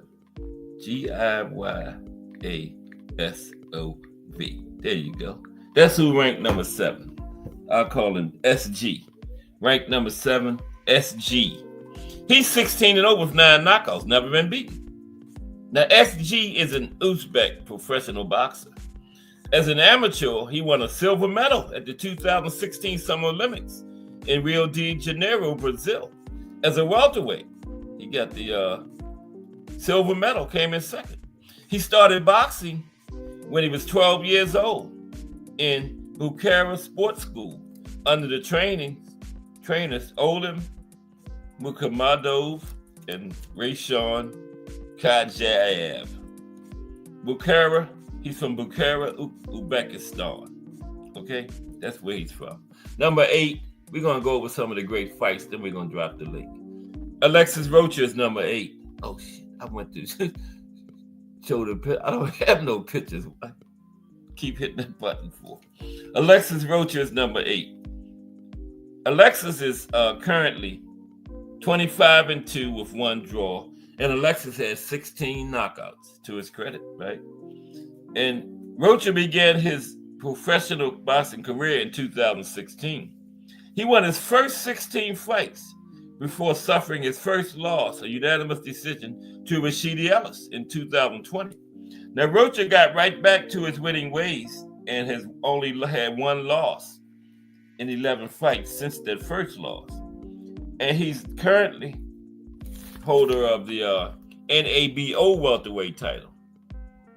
And in his last fight, Rocha fought Raul Curiel to a draw in a 12-round slugfest at the Toyota Arena in Ontario, California. And Rocha was born in Santa Ana, California, and he currently resides in Irvine, California. And next is Raul Curiel. And he's 15-0 with 13 knockouts. That's an 86.6% knockout rate. Got everybody out of there except 2 of his opponents, but haven't been beaten yet. Now, as an amateur, Curiel competed at the 2016 Summer Olympics, again in Rio de Janeiro, Brazil, in the men's light welterweight division. Now, he represented Mexico, but he didn't medal. He had his last fight was against over a week ago. I think it was like Saturday before last, right? 14th. Of course, it was against Alexis Rocha, and it resulted in a fan-friendly draw. It was a slugfest, fan-friendly fight, but it was a draw. Really was a draw, too. And Curiel is from Tampico, Tamaulipas, Mexico. And finally, number 10, Jin Sasaki. Jin is 18-1 with 1 draw, 17 knockouts, 94.4% knockout rate, 94.4. Now, Sasaki has held the WBO Asia Pacific welterweight title since January 2023. He started boxing in his first year of junior high school, right? And he made his professional debut in 2018. Now, he has held the Japanese lightweight youth championship, the Japanese super lightweight championship, and the WBO Asia Pacific super lightweight championship. And of course, currently, he has the WBO Asia Pacific welterweight title currently. And he's from Hakioji, Tokyo, Japan. Okay, now we're going to look at some fights right quick, some of the greatest fights in welterweight history. Okay, we're going to look at some fights, some great fights from the welterweight division, briefly. Okay, very brief fights. I ain't trying to bore y'all to death. Very brief fights, and then we're going to drop the link and chop it up with my peoples. Okay, now I had pulled up the fights first time. Now watch me pull up the fighters this time. That should be the fights right there. I told you. I pulled up the fighters. Damn. Cass, what are you doing, man? But I got everything sitting right in there. Ready for y'all. There we go. Some of the greatest all-time welterweight fights in history. Now, first one is Jose Mantequilla, not police, versus Emil Griffith. And I touched on this a little while ago when I was talking about not police. This fight was on October 17th, 1969, at the famed Forum in Inglewood, California, home of the Lakers. Emil Griffith got a shot at unified champion Mantequilla Napoles before a hostile crowd of over 15,000. A clash of two future Hall of Famers saw the Cuban-Mexican Mantequilla, smooth as butter, adroitly handled the aging Griffith, earning a unanimous decision and avenging the defeats of his fellow Cubans, Benny Kid Parrott and Luis Rodriguez, at the hands of the rugged Griffith. Told you they was brief. Next, Manny Pacquiao versus Miguel Cotto. This was a good one. I saw this. November 14th, 2009. You see this one, T. Hill? Pacquiao versus Cotto, November 14th, 2009. A sellout crowd at the MGM Grand in Vegas, and millions more around the world saw Cotto and Pacquiao fight on even terms early in a fierce toe-to-toe battle. But Manny soon proved too quick and explosive for the Boricua, sending Cotto to the canvas twice before taking complete control in the middle rounds. Now, a retreating Cotto weathered the storm until the 12th, when the referee decided to end what had become a prolonged beating for the proud Puerto Rican. The outcome represented a historic 7th world title for the Filipino Marble and the pinnacle of Pacquiao mania. Yeah, that was number 7. Manny still had one more to get. That was number 7. Okay. Mickey the Toy Bulldog Walker versus Jack Britton. 2. Okay. In one of the most momentous old dog versus young dog confrontations in the history of the sport of boxing, the 37-year-old Britton granted the 22-year-old Walker a rematch after drawing with the future great in their first fight. A packed Madison Square Garden witnessed and celebrated Britton's courage as he endured the ferocious assault of the determined Bulldog for 15 punishing rounds. The champion would visit the canvas 3 times before it was all over with, and Walker earned the undisputed welterweight title by unanimous decision. Carmen Basilio versus Tony DeMarco 2. 2 of those great 1950s middleweights I'm always ranting and raving about. This fight was on November 30th, 1955. Appearing in front of a wild home crowd, DeMarco wanted badly to avenge his previous knockout loss to Basilio. And if their first fight in New York at the Garden had been a simmering engagement, the rematch at the Boston Garden was nothing short of incendiary.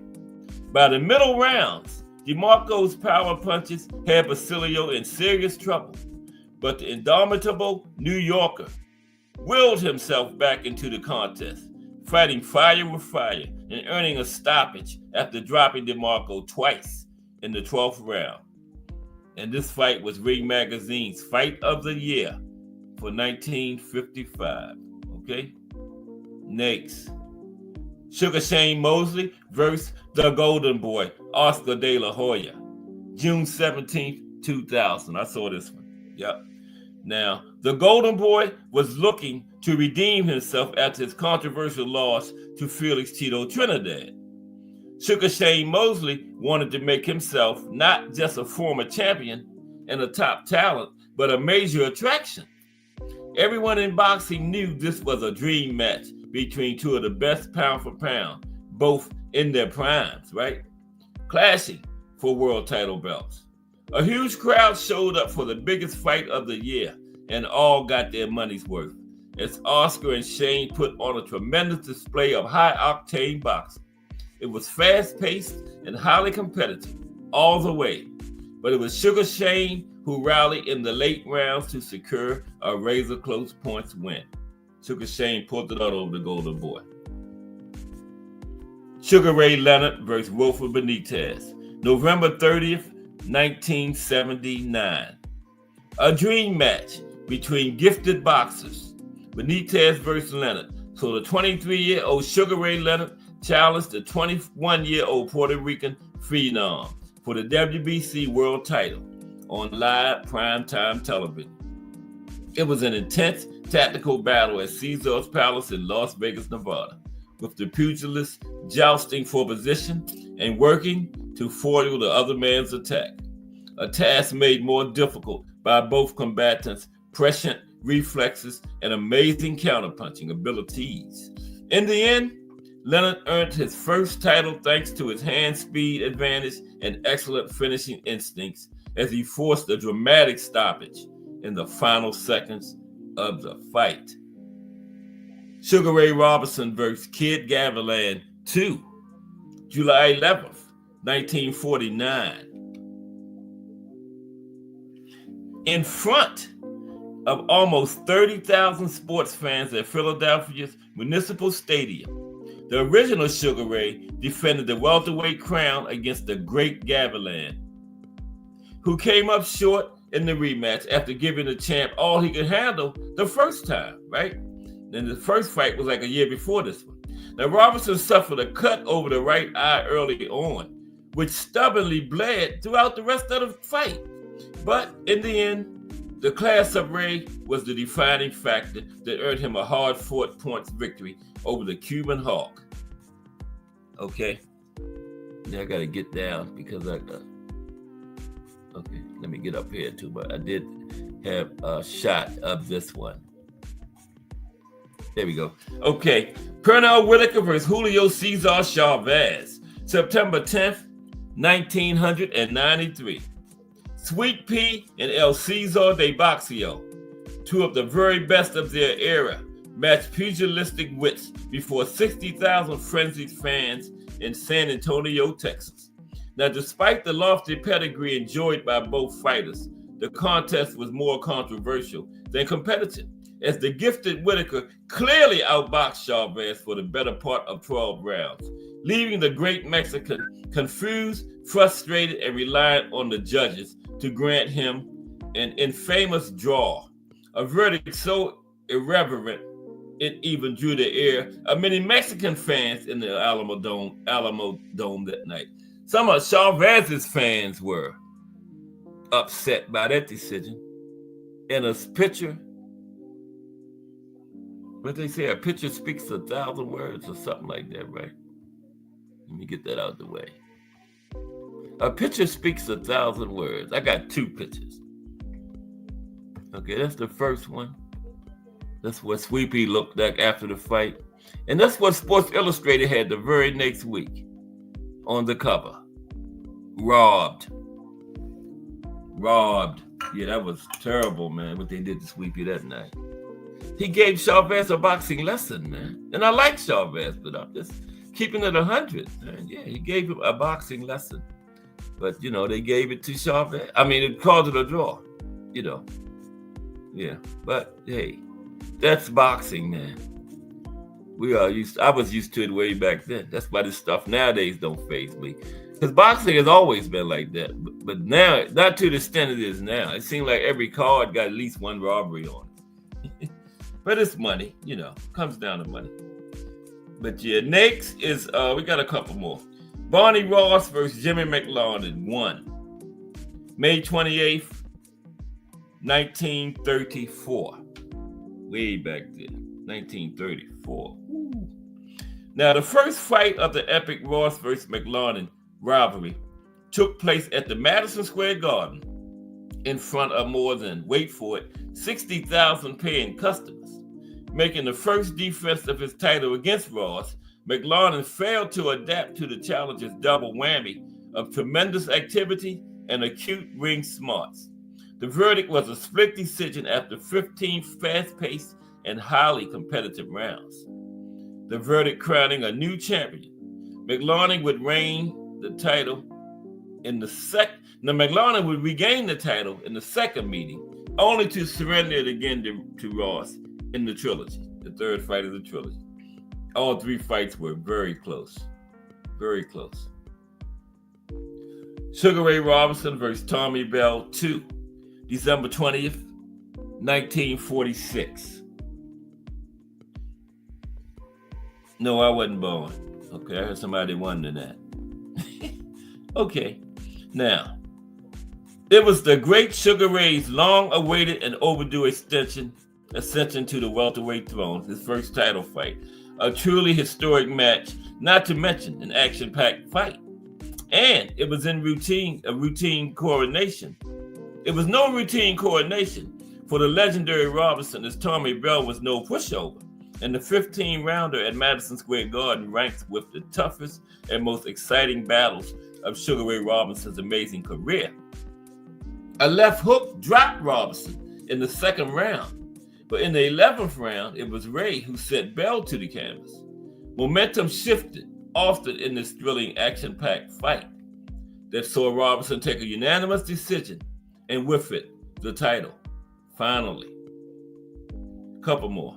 Then we're going to get some link time in. Sugar Ray Leonard versus Tommy Hearns, September 16th, 1981.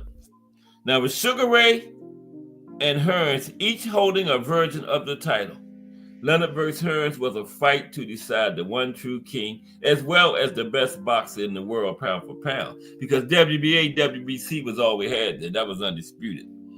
And I believe Hearns had the WBA, Leonard had the WBC, right? Hearns took the early lead, but Leonard turned things around in the sixth with a two-fisted attack and forced the hitman to stick and move, because when the fight started, Hearns was stalking Leonard, Leonard was sticking and moving. But that sixth round, Leonard caught Hearns, and Leonard turned into the stalker, and Hearns started sticking and moving. The roles reversed, right?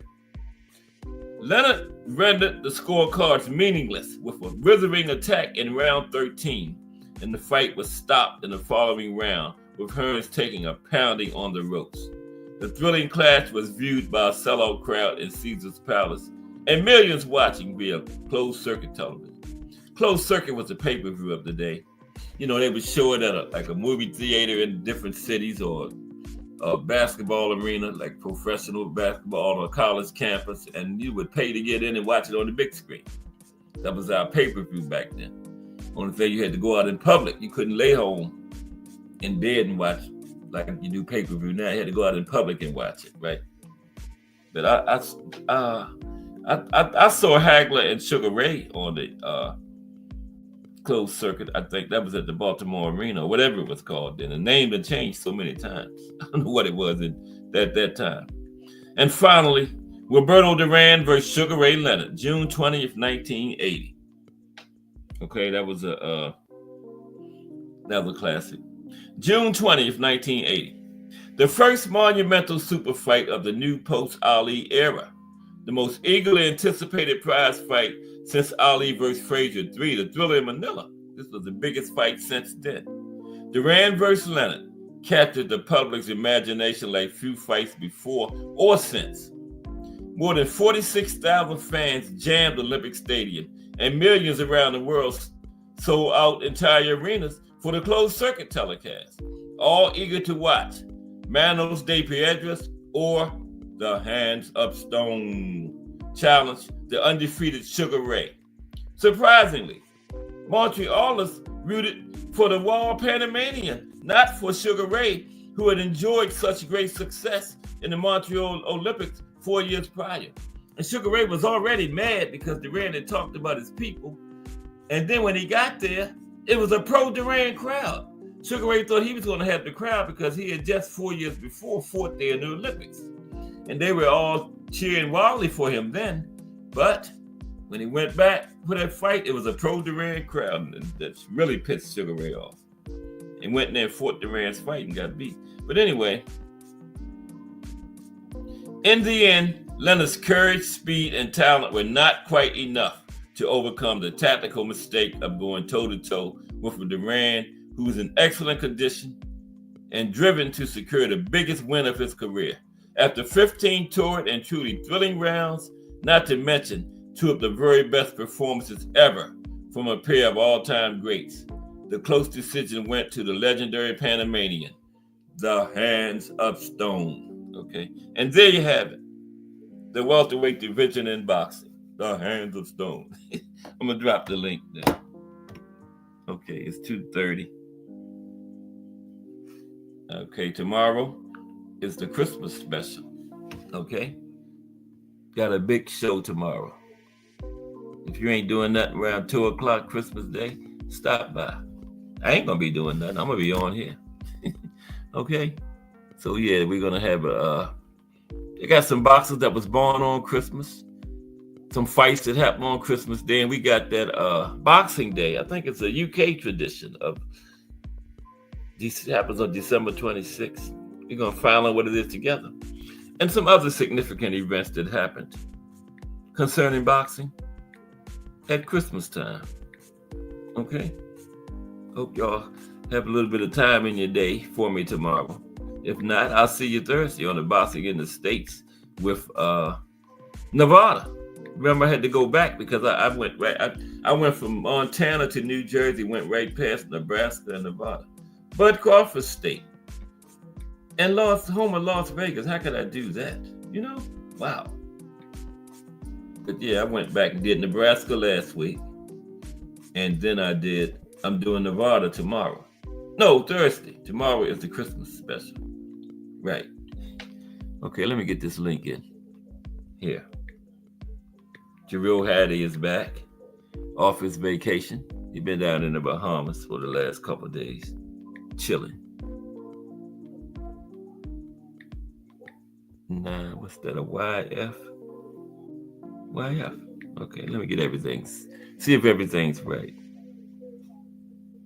Because I always get the link right first time, and don't watch me mess up. Okay, HTT.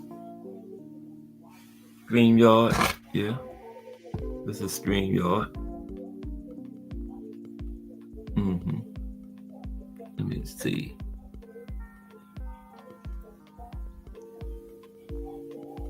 Yeah, that is right. There we go. Okay.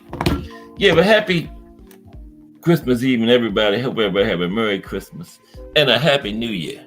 Merry Happy. Merry Happy. I used to work with this guy would always say at Christmas time, Merry Happy. Instead of saying Merry Christmas, Happy New Year, he would say Merry Happy. Yeah. But I hope everybody enjoyed the welterweight division today. Uh-oh. I done did something. Okay, it's back. Yeah. And Friday is the Hawk, Aaron Pryor. That's who we're going to be addressing on the profile this week. The Hawk. Y'all remember the Hawk used to stand over there and after you get the instructions and the fighters go to the corner, everybody out of the ring, the referee in the middle talking about you ready, and the Hawk would point over there to the other fighter. And when that bell rang, the Hawk would charge across their full speed. And that's how he went the entire, however long the fight lasted, full speed ahead. Never slowed down, man. He had the most stamina I ever seen of any fighter. Now, they said he had a bottle over there. Some people said he had orange juice and cocaine in it. Some people said he had some kind of asthma pills that helped the lungs and the stamina out. He said it was some kind of medicine for a stomachache. That's what the Hawk said. It was stomachache medicine in that bottle. Okay?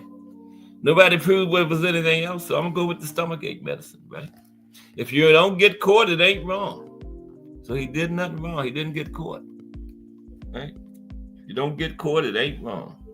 You know? The man robbed the bank and get $10 million. If they don't catch him, he's spending that $10 million, right? So, hey, you don't get caught, it ain't wrong. But how's everybody today? It's Tuesday, still early in the week of boxing history. Let me see. I think we got Just Do Boxing coming up next. Let me check very quick. Is the fight canceled or what, though, man? I mean, I think so far, still the only one that said it has been Tank, right? Lamar Roach said he was still training. Is that still the status of it? Last I heard, Lamar said he was still training, right? Oh, I put that man. It ain't no Shakira. Damn, that's the wrong name. The man name ain't Shakira. Damn, guys. Let me put the man's right name in there. I put Shakira. Nah. That ain't the man's name. I'm sorry, y'all. What was he? One of the top 10, right? Let me find it. That is not that man's name, Cass. Shakira. Come on, man. I'm gonna put it in there right. Do that man some justice. S-H-A-K. S-H-A-K. I didn't even see that. Why didn't somebody tell me? H-R-A-M. The phone does that. I put it in right and then the phone changed it to Shakira. But I know how to solve that. Man, ain't no Shakira. S-H-A-K-H-R-A-M. There's what the man's name really is right there. Shock Ram. I guess. Yeah. There we go. Yeah, I was checking on Just Do. Haven't seen Just today yet, but yeah, I don't know. The fight was March 1st, right? So, and then I seen an article that said it's likely canceled now. So I don't know. So yeah, I don't see anything. No, I don't see any kind of thumbnail for Just Do today. So I don't know if he's coming on or not. Yeah. Okay. But I still got to go at 4. I got things to do, places to be, people to see. Okay. My grandchildren and stuff supposed to come over here tonight. Mm-hmm. And there's 2 people. There's the real Hattie, and there's T Hill. What's up, gentlemen? And there's I know who that is. I didn't even know. Not too much to real. Define on it. The regular suspect in the building. Where you want to put this? What's happening, y'all? What's good? How you guys doing? Okay. How you doing today? I'm good. Thank you. That's good. Everybody ready for Christmas tomorrow? That's good. Are you gonna do a show tomorrow? Yeah. Oh yeah. I got a Christmas Day special coming up tomorrow. Yeah. They be having fights on Christmas. What's the best fights? I think used to in the old days. I found some old fights I'm gonna talk about tomorrow, but I don't think we got anything this year. But there was some big fights on Christmas back in the days, you know. But yeah, I guess there's some fights somewhere tomorrow, you know, just not no big names or nothing. What's up with the tank fight, y'all? What's the latest? Is it really canceled or what? Anybody know? I don't. Me neither. Man, that fight ain't canceled. That's Tank being seeing if people gonna jump and do what they normally do. Yeah, because he's the only one that said it. I'm gonna be honest with you, bro. Yeah. And it kills me because it's from people who are educated. Right. They say Tank get away with stuff that no other fighter can, but I swear to God, they hold Tank to a standard that they hold no other fighter to. Yeah, they do. That is true. And it's universal. And they say, well, Tank can get away with. People hate Tank that much because of Mayweather that they would do stuff like that. Yeah, that's what. Now this stuff that he's doing, that's weird activity. I'm not gonna support that, but I know he's doing it for a reason. Right. But that being the case, I can't wait till they make them fight so that he can get in the ring that he's supposedly ducking from, and that's why he's not fighting. So we can see what really happens. Carl. Yeah. What you eating, T Hill? Yeah. My bad, bro. My bad. I'm eating some cheddar and sour cream waffles. You be cooking? Yeah, I do. If you gonna mail me something? T Hill is a caterer. Yeah. You gonna cook me something up and mail it to me? That's awesome, man. You got that voice like he cook real good. You know, the problem with those people that are calling dog and whatever little choice word they have, the problem with those people is that you're never gonna please them, even if he does exactly what he says, but what you say. You know, they're gonna make some other shit up, man. Yeah, it will always be something else. Yeah. It will never. When he knocks them people out, and I'm being clear, when he knocks them people out, they will have been overrated. They will then dog them out and say that he just really wasn't truly tested. Or Exactly. get this, he aged the fight out. When they were in their best, he waited. Even though he's older. See, like it always applies, and he's only a couple of years older too, by the way. Like everything is just like that. And, you know, this behavior that he's doing don't help the situation. But at the same time, bro, you got other people doing wild stuff, and you know they don't get put to the flame like that. He probably doing it because of that type of stuff. You know, that people say, you know, trolling. Just classic trolling. Yeah, I didn't even think about The it best like way that. to deal with those people is not to deal with them at all. That's right. Just ignore them. Exactly. They're gonna say something anyway. Like Yeah, they you gonna said, say you're not gonna something. please them. You're not gonna please them, no matter what you do. You know, Was that enough? you're not gonna please Was them. that So enough? I even try. You know, you're wasting your time. I did a third. You know, And the same thing in life, but anyway. Just to that's keep it right. positive. Same thing in life. You can put that to anything.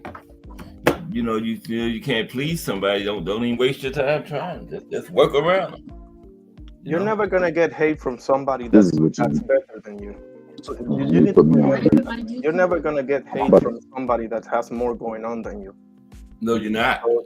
So that's it. You know, like That's right. That's a good point. okay. You sure ain't. Mm-mm.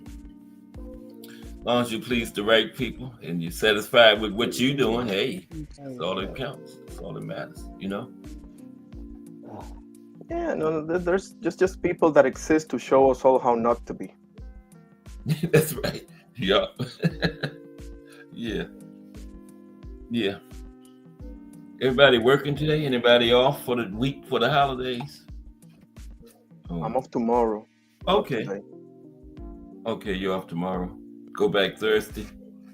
That's the weather like down there at the fine, aren't it? In Puerto No, I Rico. go back on Friday. Right now it's pretty, in Christmas time it's pretty chilly. Okay. Especially when it comes that afternoon, nighttime. Day is still hot as hell. Yeah, it's not too bad up here today. It was cold yesterday, man, almost single digits. But today it jumped right back up there. Does it snow there? Yeah. Not a lot, but we might get something like in late January or February. Get a blizzard every 10 years or something, but might get 6 inches or something. But it's not bad at all, man. Nah. I guess it never snows down in Puerto Rico, does it? Nah. No? Okay. Wow, that's crazy. Yeah. What's going on this weekend? Let me see. On the fights. I know somebody fighting Saturday, right? Yeah, it's got to be What something. is this? The going on. 28th. Well, this will be the last Saturday in the year. Yes, sir. Yeah. I know we got Monster coming up early next year against somebody. We got Opetaya as well.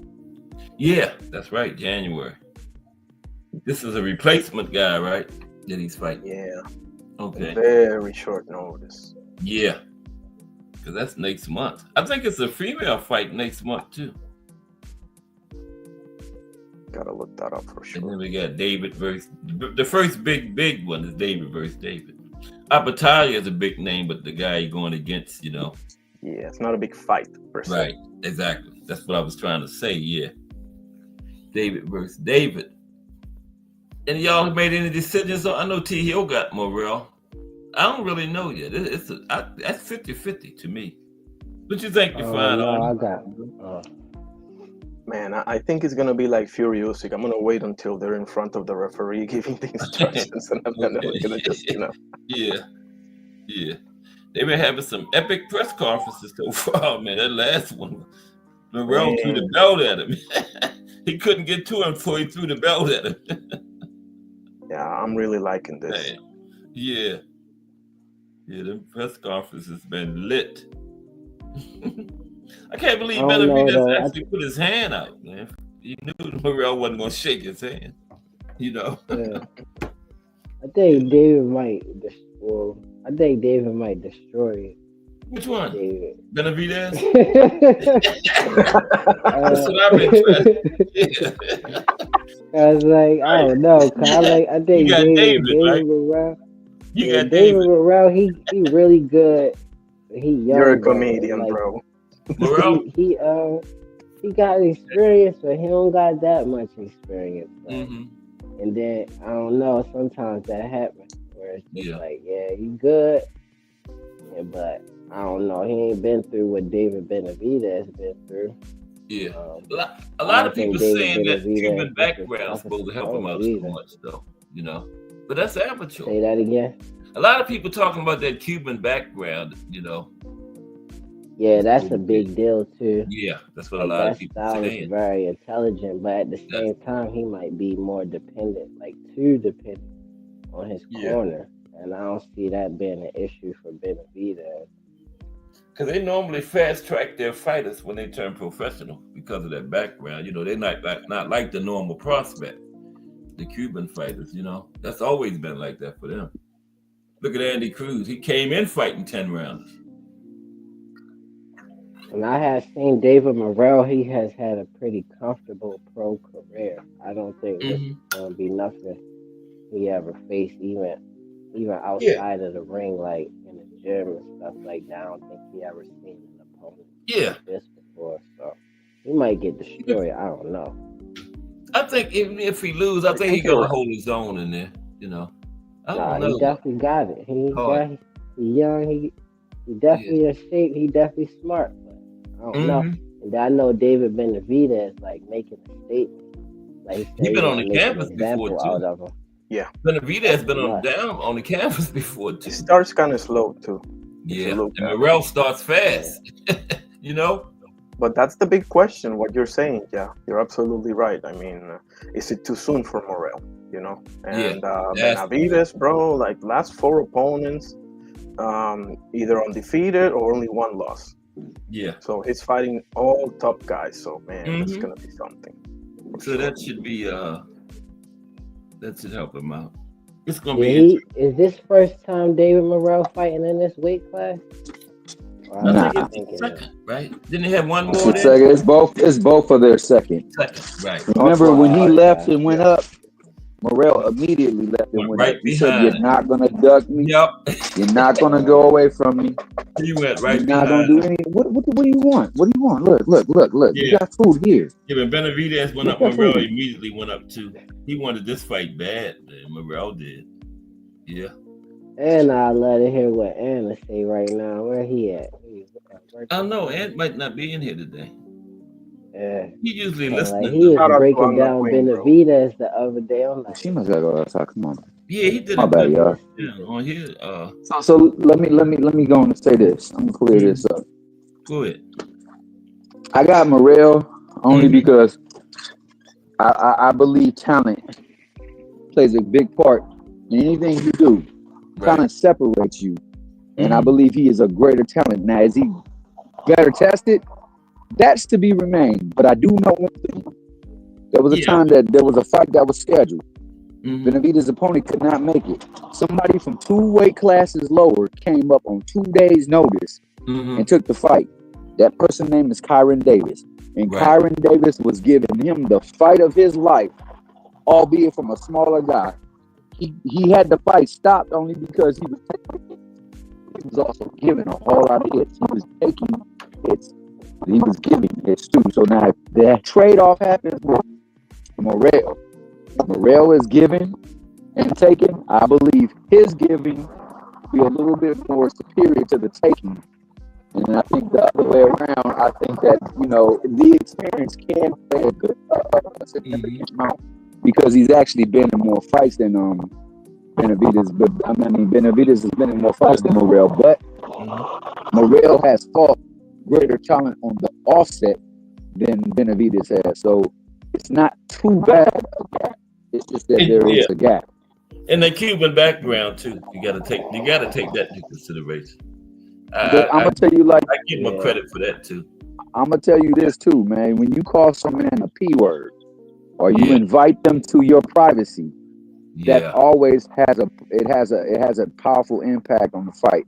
Now it becomes, how does Morrell channel that energy? Does he channel it correctly, or does he get overconsumed by it, and then it causes him to be reckless in the ring? Because recklessness.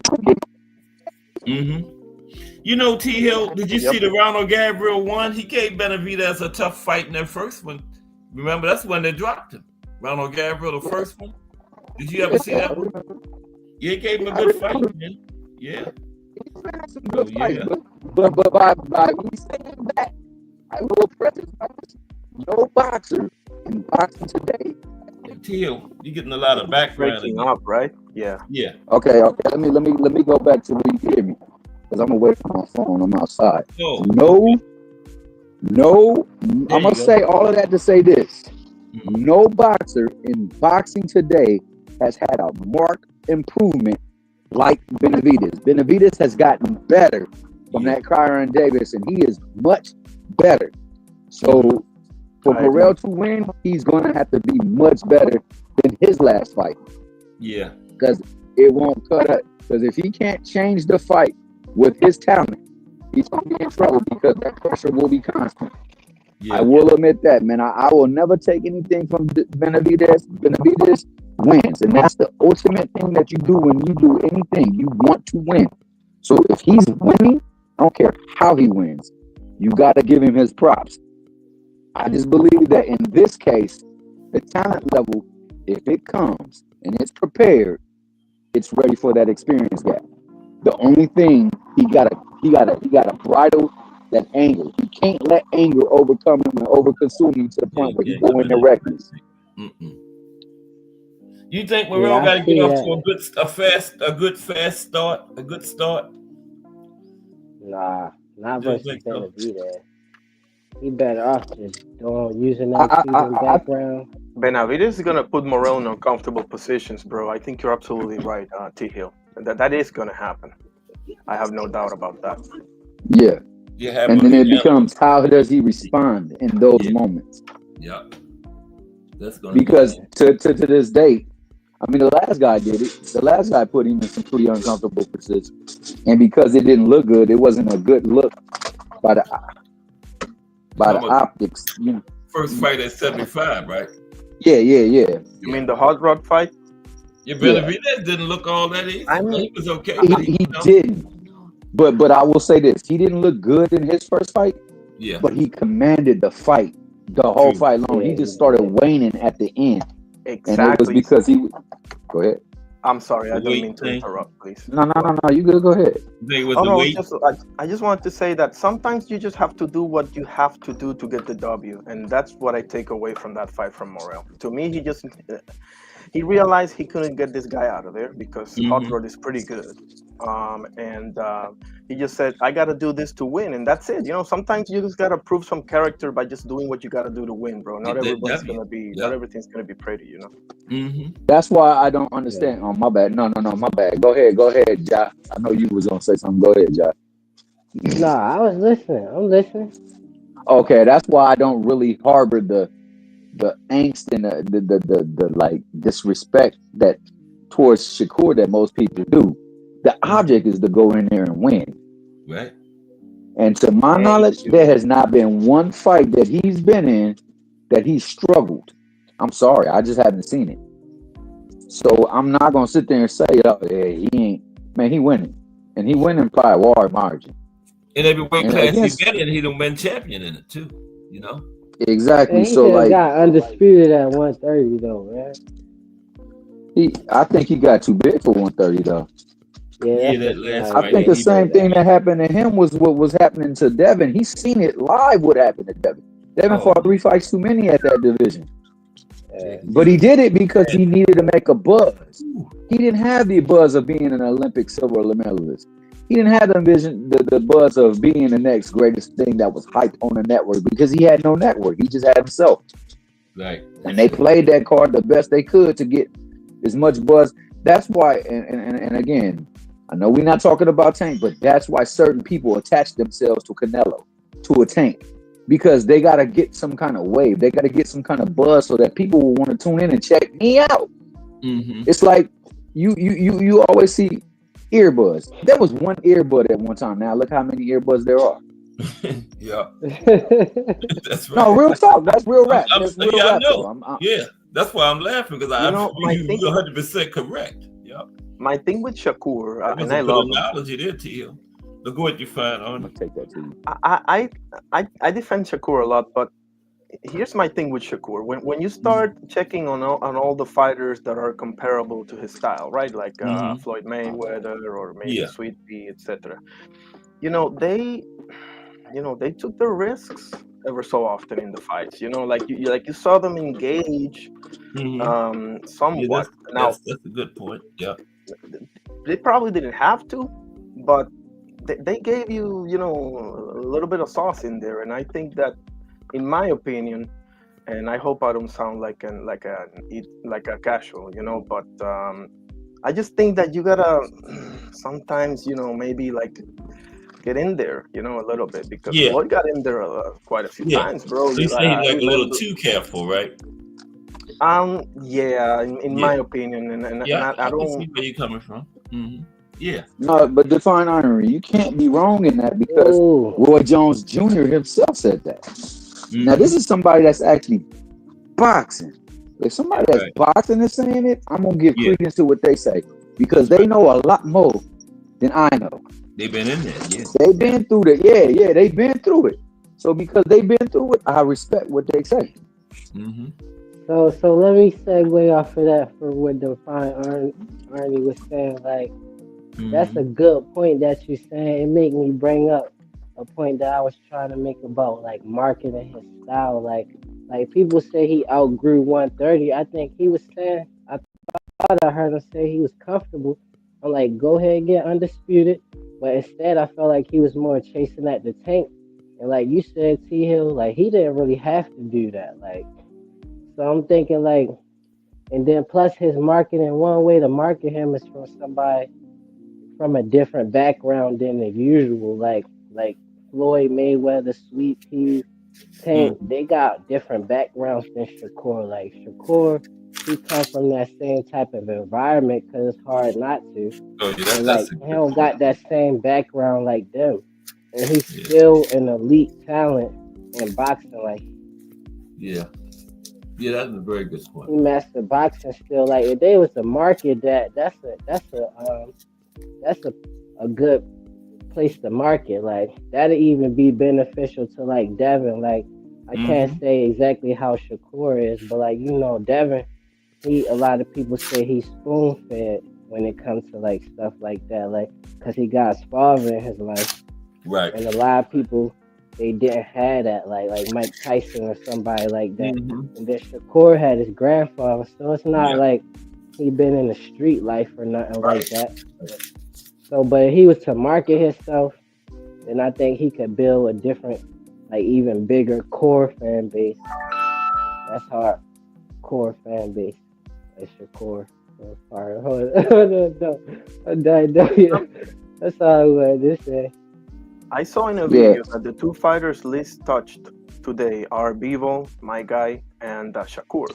Now, Mm-hmm. if you look at Bevo, he, like, for example, right? I'm not saying it's the same thing because it's clearly not, obviously, but like Bevo will not get hit a lot, at least pre-Beterbiev, but he would still be entertaining enough where you can be like, okay, I'll let you pass a little bit on that footwork and that in and out constantly because he goes in there and he gives you half a dozen combinations, even against Beterbiev. Like that's what I'm saying. I don't want to sound like I don't want to sound out of line. Obviously, he's a stud, bro. Shakur is the man.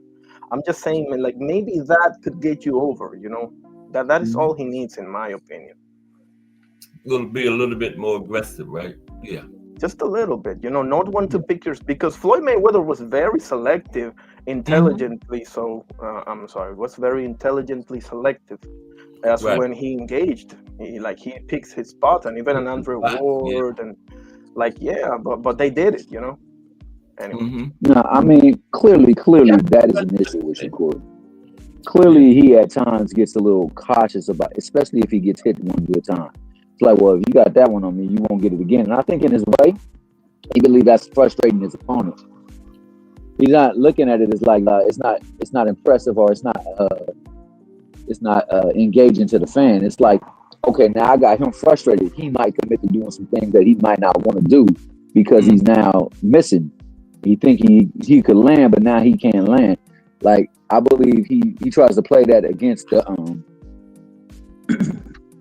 opponent so that it can frustrate him to making mistakes. Because ultimately, you want to count. The greatest thing about let's say pitching in baseball, a pitcher can pitch and have great command, but they make a mistake, it's up to the batter to make them pay. A lot of times they don't make them pay. The special people really make you pay. When you miss against Barry Bonds, it's usually going out the park. You miss against Aaron Judge, it's going out the park. That's what I was thinking about. You know what I'm saying? You don't want to miss badly. So people are mad with Shakur because when they miss, they don't get the home run. They get a hard double. Yeah. A good single, maybe even a triple. But you don't see too many inside the park home runs, and you don't see too many outside the park home runs. And that's what people get upset. But it's boxing. You're supposed to make sure that what you do is putting you in the very best predicament to be advantageous against your opponent. And that's what he's doing. And I mean, a lot of people, it ain't pleasing to them. And you're right. He could be a lot more. I mean, hell, you can't be wrong because Roy Jones said it. Now, Roy Jones would know because that's what Roy Jones did. His stuff was unorthodox and not many people can do what Roy Jones can do. But his thing that he did. Go ahead. Go ahead and finish, T. I just said I was just going to say the thing that he did was to allow people to think that they had a false sense of security, that they could swing and hit him. And in the process, I'm going to make you pay. When you do that, I'm going to make you pay. And that's what Roy Jones is telling him. Like, when you get them to miss, make their ass pay. That's the reason why Ortiz lost to Tio. He outboxed Tio the whole night. He won the fight. He literally won in my eyes, he won the fight. Same way that Maxie Hughes won the fight. Maxie Hughes was a greater disservice because he actually did outland and outpunch too. But because Tito Ortiz did not out punch when he had him, they took that as a fault. Like, yo, you should have made him pay. So I'm gonna reward you for not making him pay. What's special about Shakur though that other fighters is not like they couldn't do the same thing, like Tank versus Pitbull, or like Keyshawn couldn't do the same exact thing that Shakur do? Oh well, you saying that Keyshawn can't do that Shakur does? Like, I look at that. That's what a good question for Shakur is. Like, what's special about your style, like that anybody couldn't just do the same thing? I think the thing that separates Shakur from mostly everybody else, and I say mostly everybody else, is his elite athleticism in conjunction with his ability to gauge distance and time. Let me ask a question though. Now, what if we get to like the championship rounds and Shakur is behind and he got to get aggressive and press on the gas? Will he be able to do it? Because he's not used to fighting like that. See, that's what that. But see, to your point and to that question, that's why the fight's gotta be made, because you putting people at a point now they gotta be tested so you can really truly see the best out of them. There's a lot of times when people like, and listen to me, all who can hear me that are listening in. That's where Tank people be talking about. You haven't seen the best of Tank, right? Some of the stuff they say, like him, like Shakur not being deserving, that's hogwash. But what this means in boxing speak is that we're bringing cheeks to seats, and we're getting the very most out of a ticket. And you're gonna want more money than we've ever given anybody else. Right? What have you done to deserve more money than what we will give anyone else?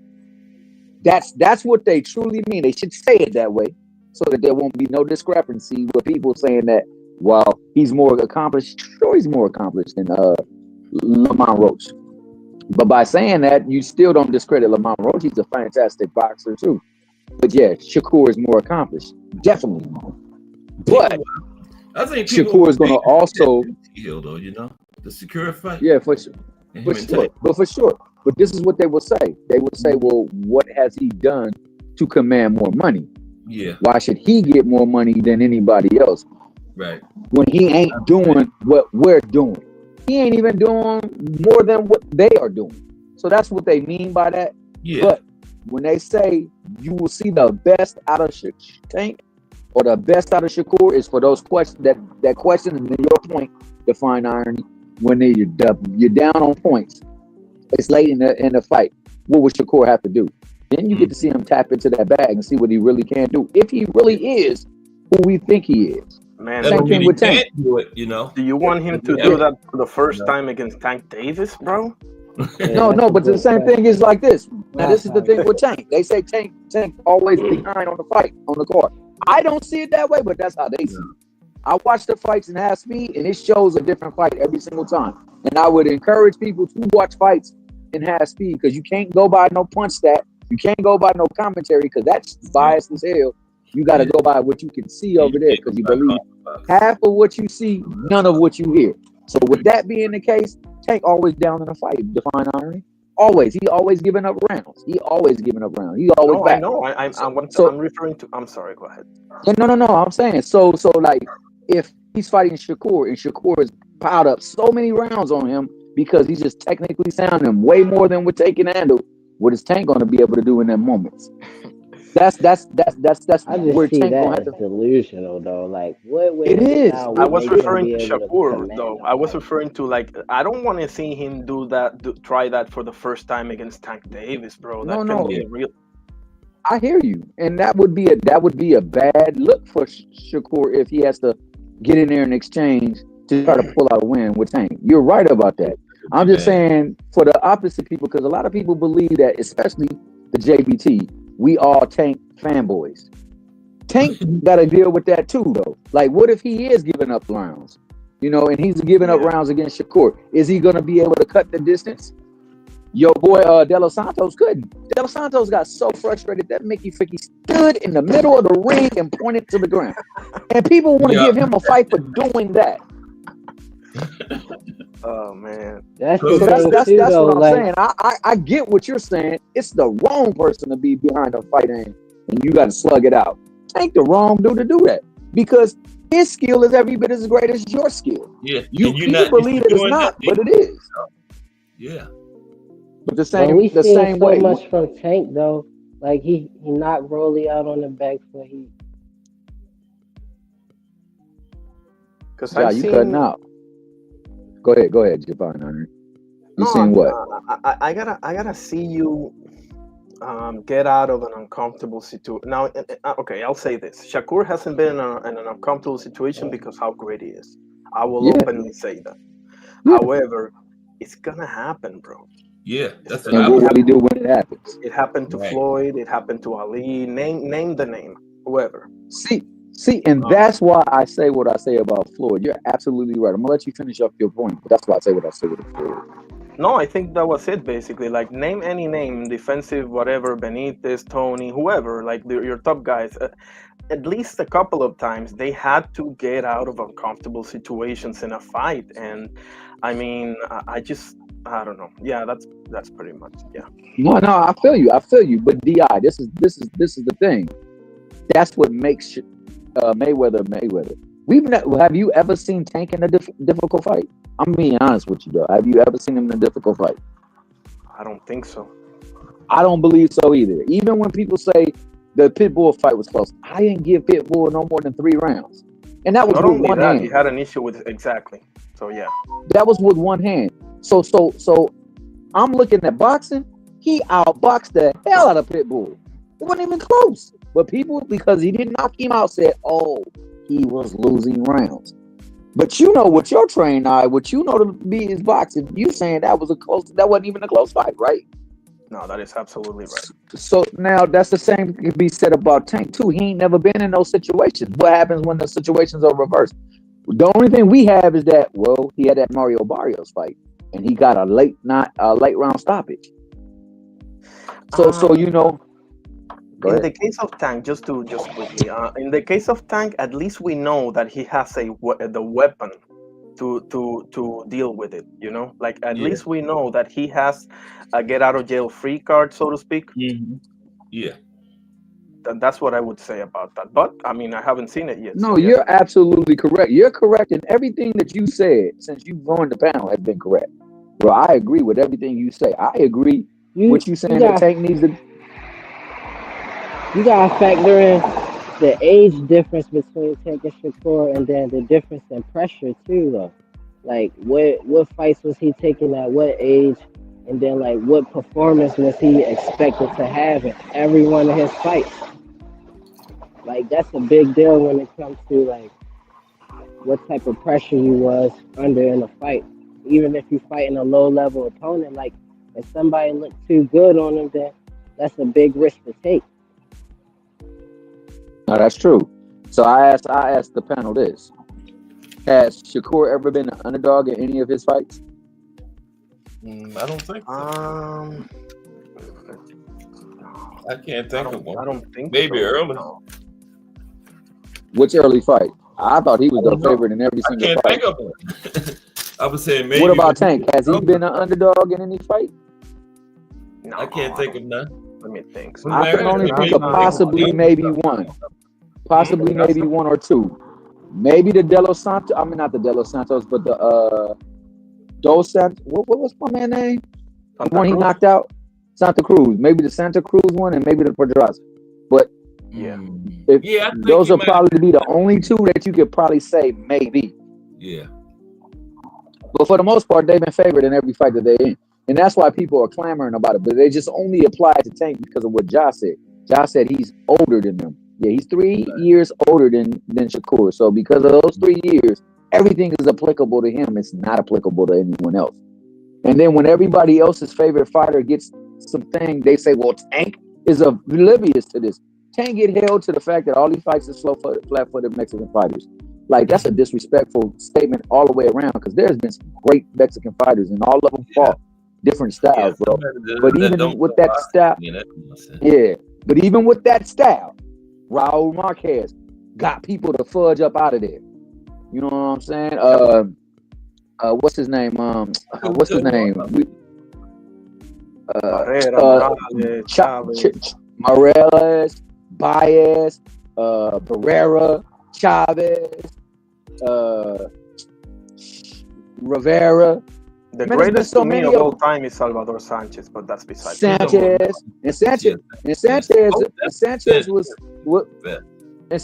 a young buck out there giving people the business. So you know, man, I'm tired of narratives, and I'm tired of this. You saw. I'll just say this to say I'll end up what I got to say, and I'll let everybody else have their time, bro. What Triple D did is what I think all fighters should do. You show respect by showing up and calling out. Though. You don't call out over no damn Twitter, Instagram, or Facebook, or whatever other media outlet there is, and you don't talk bad about your opponent. You just go up and say, congratulations, man, you're a bad boy. I still think I'm the baddest. Let's see who's the baddest. Only thing I don't like about that, and I love the Bois, bro. Believe me, I love that guy. Even though he sucks on the microphone, but I love that guy. I don't like. The only thing I didn't like about it is because, bro, you have a fight against a stud by the name of Joseph. Might not get past that one. Mm-hmm. So I don't. I guess it was a little bit of disrespect or a lot of disrespect to Parker, but other than that, I didn't mind it too much. So no disrespect to Parker, because he is a talent that he has to worry about. So let me tell you, let me go ahead and give a good analogy. When you got a real big bill that's got to be due this week, but you got one around the corner, are you not talking about or thinking about that one around the corner as well as the one that you got to pay this week? No, that's right. Yeah. So I think that she showed respect to Parker by saying, look, I got some stuff I gotta handle. But if I handle this, then you gotta. What do you say, me and you? Yeah, what do you say, me and you go in there and give the people what they want? Because truth be told, the Defining Art, I don't know how you felt about that fight, bro. I honestly believe that while he quit in that fight, and there's no excuse for him quitting, he did get railroaded in that fight because that was a clean punch that he landed. And I've been hit in the balls, I've been hit in the gut, and I know how I reacted on both of them. What he got hit with was one where his wind got taken from him from a gut place punch to the belly. It wasn't because he got hit in the. If you getting hit by the balls, you grabbing the balls, dog. Exactly. You squeezing your legs together and you're rolling around. Yes, sir. Yes, sir. And So that's the one black guy. As much as I love me some Alexander Usyk, that is the one black guy that I cannot get away from. I gotta give it. That's true. That's true. I saw it. No. That was no way in hell. That's a low blow. No, I wasn't. And the coldest thing to me about that whole situation, yeah, he benefited from it, and he showed composure and poise and professionalism by continuing to fight. Whereas Triple D just quit, bro. He quit. He quit. He quit because he felt he got cheated. He quit, bro. So that's the bad look on Triple D. The bad look on Usyk in that fight was the fact that he went. When they talked about it, it was not good punch. It was to the balls. He got real good. You know damn well he didn't hit you in the balls. You know in your soul he didn't hit you in the balls, and you went up there and said that, bro. Yeah, man. I guess I'm different. I'm a real one. I'm like, bro. You know what, bro? I ain't gonna lie to you. You got me with it. Believe me, I love Alexander Usyk, but I'm not gonna admit. My fandom is not gonna stop me from using common sense, bro. Like that's the truth. I mean, I gotta say it. Same thing with Lomachenko. As much as I love that man, I don't know what the hell you were doing in the Tio fight, bro. You lost. Period. Like, he lost that fight. He lost that fight, but barely. He didn't fight the first 7 rounds, and he barely lost that fight.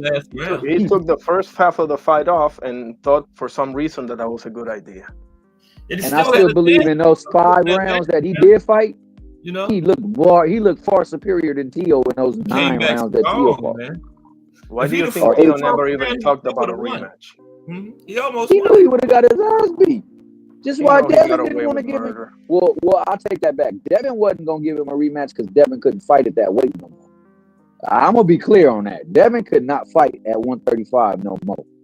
He had already exhausted. He already exhausted. Yeah, Loma would have creamed him the second time around if they would have fought at 135. So I understand why not to fight there. However, Tio knew damn well that when that man started punching, it was a whole different fight.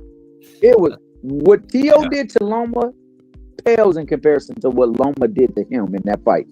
And for that was and I stand by that. And I stand by this statement. Nobody to this day has made Loma look subpar. How you doing, my man? Oh yeah, take that picture, bro. That's true. That's true. But But he you good, man. You good. You good. You You too, man. Merry Christmas, man. I want to see Loma tank a little bit more than I want to see Shakur tank. Just Is Loma officially retired though? Did he say? Man, somebody say no, please. I don't know if he officially tired, but I do know that he don't want to fight his country, man. That's what he might have to do in order to unify the belt. I know he wants to unify, but I mean, become undisputed before he retires. So you know, what's the name? Berncheck. Yeah, he fighting Berncheck. Yeah, right? Keyshawn. Okay. Exactly. Yeah, he's fighting Keyshawn. So hopefully, if Keyshawn wins that fight, we might get a fight with Loma because Loma wants to go undisputed before he calls it out. Yeah.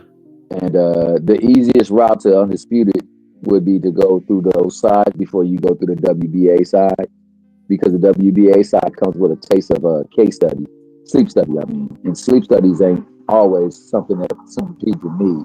Some people ain't got apnea, so they don't want to get no CPAP machine. Can't handle no CPAP machine. Because he would have had it when he went to the war instead. Remember, Undisputed was right there. Undisputed was right there for him, but he decided to go over there to Ukraine when the war was going on. He would have had it instead of Devin. We clearly saw what would have happened. He would have fought that, man. He would have knocked him out like he did. Yeah. Hey! Shout out to Loma because ain't nobody else done that to Cambo. I don't agree that Cambo's a great fighter, but he's a tough son of a gun. That boy Exactly, made exactly. I agree with you 1,000,000%. He's a real rock solid B fighter. Yep. Yeah. he a tough son of a gun. You ain't gonna just get him up out of there real easy. So hey, No. hey, what Loma did, nobody else did. Now I believe some other people beat him. I believe that Bay beat him. I believe that what's the old boy that fought in Calvin in them gym? I believe he beat him. I definitely thought Maxie Hughes beat him. Maxie Yeah. Hughes definitely beat him. In fact, I barely give him 1 round. Yeah, I had I it 10 might be able to see you give him 2 rounds. I had it 10-2. Yeah. 10-2. Okay, so I can see 2 rounds. Mm-hmm. But he didn't win 7 rounds. I don't know how they gave him that fight, man. But they was trying to set up Cambosos and Loma, remember? So Yeah, and we saw what happened. I was happy for it. They wanted that fight. Because Loma, the old. Oh yeah, Hardcore Boxing. Shout out to my good brother Jay Hardcore. Hey, I want to say this before we close out too, bro. Yeah, we're gonna Loma, go 4:30. We got like Loma. 10 more minutes. Yeah. The old washed up fighter that Loma is did what no young bigger fighter could do to Cambosis. Let that marinate, dog. So, cause if he fight Tank, people gonna say he was washed and he was old. Just remember, Preach, sir. that same old washed person was your legacy fight that you struggled to beat. Matter of fact, if you really go back and look, it could be said that you lost. You know what, you fought. Go back. Right now, at 135, I got Tank, Shakur, then Loma. Over all of them, anybody at 130. Tank, Shakur, then Loma. Keyshawn, Yeah, Tank Shakur. I got Loma. Tank Shakur Loma is the top 3 for me as well too. In any order you like to put them, I don't care. I just want to see the fights. You know, I believe that they are better. I believe they are better than everybody, and I don't even think it's close, bro. And that's a testimony to how great Loma is. Because Loma is 30-something years old. And still, but just remember, people in their prime playing a more physical sport with all your body in basketball is considered in your prime and around that age too. So, you know, it just depends if you ain't got hit in your head a lot. Loma ain't got hit in his head a lot. No, he haven't. Loma outboxed everybody he's been in the ring with. Yeah, because that's a fact, bro. That's a fact. That's a fact. You can't tell me he didn't outbox Devin Haney. And look good doing it 99% of the time. I had a 7-5. Okay, so if you give it to Haney, I'm good with it. But did he outbox Loma? No, I had a 7-5 Loma. Yeah, I'm just saying in general. I heard what you said. I'm just saying if you say Loma won, Devin won. I'm good with that. It was a good fight. It was a close fight. But did he outbox him? Did he use his feet well? Did he use the ring well? Did he use his feints well? Because I think that Loma did that better than Devin did that fight. And you want to know what? Devin confused, remember? He had Devin over there telling Bill, he's figured this out. Devin never had Loma like that at no point in that fight. Remember? And for anybody who think I'm hating, all you gotta do is go to that 12th round, the beginning and the end of it. Look at their faces. Their faces have a look of discouragement on them. Yeah, they thought they had because they didn't think they were winning that fight. Nope, sure didn't. His celebration shows the celebration of somebody who didn't think that they won that fight. When has he ever jumped up like that? He was like, "What?" Now, true, that's the best opponent he's ever fought, and to this day, he's fought the better opponent than most of the people that is contemporaries. Because Loma is better than anyone that Tank has fought. Loma is better than anyone that Shakur has fought. Loma is better than anyone else other than Tio you can name. But that being the case, go ahead. Anstey, y'all might have to fire up a casual's corner this afternoon, man. Man, we definitely got to do that, bro. I'm always down for a corner action. I live in a corner, bro. I'm in the cul-de-sac, bro. I don't got Loma beating Pedraza, though. As far as you don't got Loma beating Pedraza? I mean, not Pedraza, Barrios, and I don't got Loma beating Josh Taylor either, though. Okay, They so they, this, feel they like got at some people 135. Who? Loma ain't exactly. Loma too small Exactly. for So them. we can't say like, oh, he got the better opponents. Cause like you ain't even gonna bro, see I'm talking Loma fight boxing. some of these opponents. He too No, small I for them I'm disagree, anyway. talking bro. boxing. He too small. The only reason why He he ain't won't You could beat him say is he's 135. because too he's too small, but small. they in the same weight class, so you can't Take No, they say not. special, that. Oh, bro. I'm With telling you, who? take it special. I'm saying with Take the it special. opponents as well though. He faced somebody that Loma don't even got a chance to face, so You then we gotta factor that in when it comes to okay? opponents as well. Okay, I ask you this because I love this dude, Mark Two Star Loma not Johnson. You even know about fast him? with Josh Taylor or Berrios. They like two weight Ja, Too you classes. know sharp, about Mark? You know about Mark Two Star Johnson? too sharp Yeah, Mark Two Star Johnson. If not, look him up. He a fantastic fighter, bro. from Upton. Excellent skills. He was lower weight classes. Lower weight You class. talking You about put him from in the ring. Upton? I think he No, got I to don't like believe what he's. 118 T I Hill, thought you were saying 118 too something like sharp that. or too Yeah, no, sharp. Okay. there's a cat named Too Sharp there that they dub Too Sharp. But Too Sharp Johnson is a fighter from way back. But he Yeah, is tremendously skilled. You should watch him, Oh, all man. He's right. a great fighter. But if you put him in a ring with Aaron Pryor is gonna hulk that dude. yeah. He got better skills than Aaron Pryor, but Aaron Pryor will hulk that He dude. just gonna overwhelm him. He I gonna don't got overwhelm him. Loma beating Ryan either though. Okay, that's the fair Especially not the comparison. Ryan that That's faced Tank. fair. I That's don't got fighting. I don't got I don't got Shakur beating the Ryan that faced Tank. Like he wasn't the biggest Ryan we saw, but he was fast. He still had the power, and he was more game than any opponent. Like he was more game than Tio or Loma when they fought each other. I More think Loma game. beats Josh Taylor, but I do respect your take. Yeah, I Alright. respect your take on Ryan because I believe Ryan is a good fighter, bro. I'm not like everybody else. I don't hate on people because Yeah. they not my people. You know I what I'm separate saying? Tank Hey, from Ryan's I problem is more separate Tank mental. from them, Thank You you. know, mental. but I don't separate Shakur. Like Shakur, Keyshawn, and Loma to me is very more close than they is to Tank. To me, I think they all in there. They all 50-50 fight. But I think I give Keyshawn over Shakur and Loma though. That's probably For not a real? popular opinion. Yeah, I think his athleticism is like his size advantage is different. Then he got more pop than them. I think he got experience in the Olympics just like they do. Maybe with better opponents in their Olympic background, like in their amateur You're saying background. I don't Keyshawn think. is over Loma and Shakur? Man, Loma got Yeah, 300 some yeah, I amateur do. fights, Hey, I He can bro. don't see got the that. same I can see experience that. as them, Loma but got he got 300 like how some you amateur fights, bro. Come on now. The like you man got said about 300. David Morrell and Benavidez. He done Like fought every Keyshawn style, like that too. everything. 300 amateur Yeah, fights, I bro. got I Keyshawn got has a Keyshawn over them. He tremendous. said he said he got Keyshawn over Got him. you to get out of I'm here. good with Yeah. I'm good with that. I'm gonna say this though.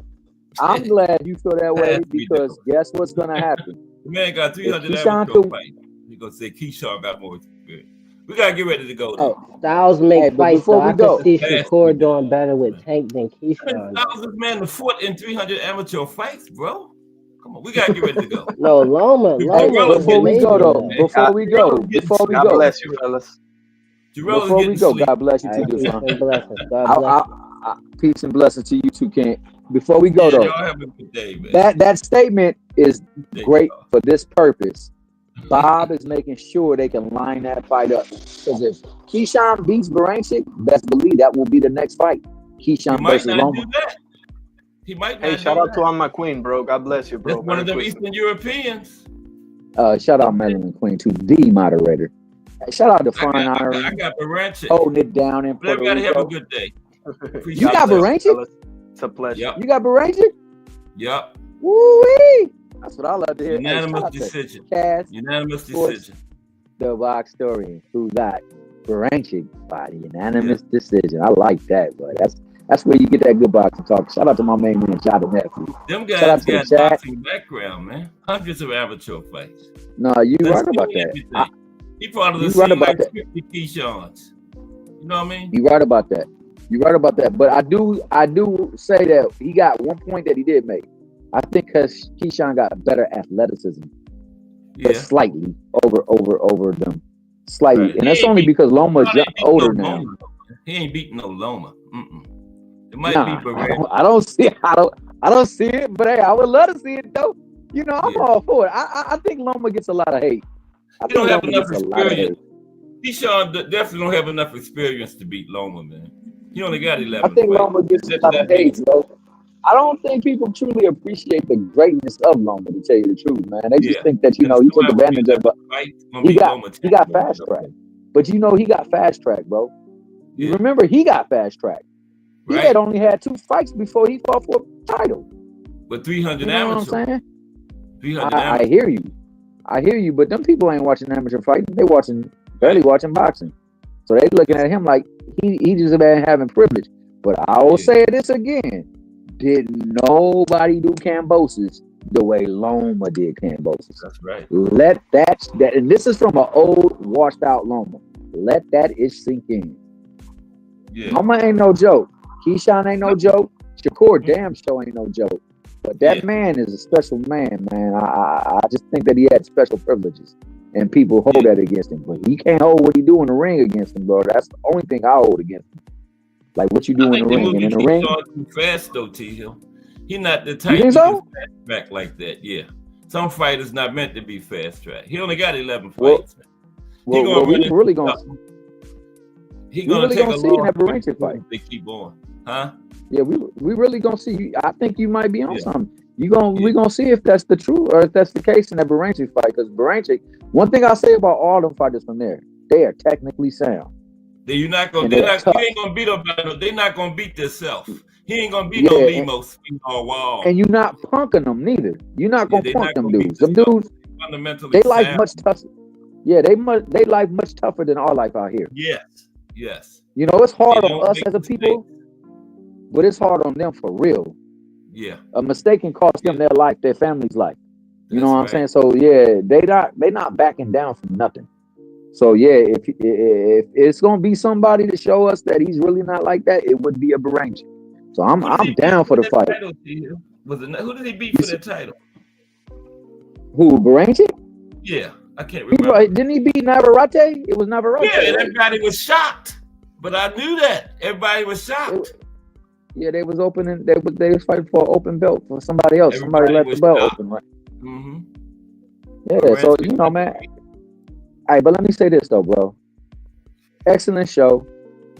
Mm-hmm. Excellent light in this community, bro. Continue to do what you do, man. Continue to elevate the sport of boxing and highlight and showcase the history of it and how it has an impact on your life and the life of others. And continue, man, to be that good brother that you are, bro. Shout out Cass Sports, the Box Story. Shout out the Better Half, Mrs. Cass. Shout out to Melanin Queen, the moderator of moderators. Mm-hmm. And shout out to the chat. Shout out to my man, Al Books, Professor Booger. Shout out to D for the win. Mike Rim, Mike Mazik, make my Define Irony 1, Jareel Hadi. Shout out to everyone, bro, that I did not name, man. Shout out to Ant McQueen, Jay Hardcore.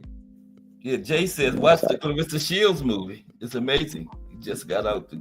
He said, get up, go see. He just got out of seeing Clarissa Shields, the Clarissa Shields movie. Yeah, man. Pretty soon we'll be getting a Jay Hardcore movie, and it's gonna be amazing too. Oh yeah, watch that. Must be there. And before we go, man, shout out Just Do Boxing. Always giving them boxing is just do.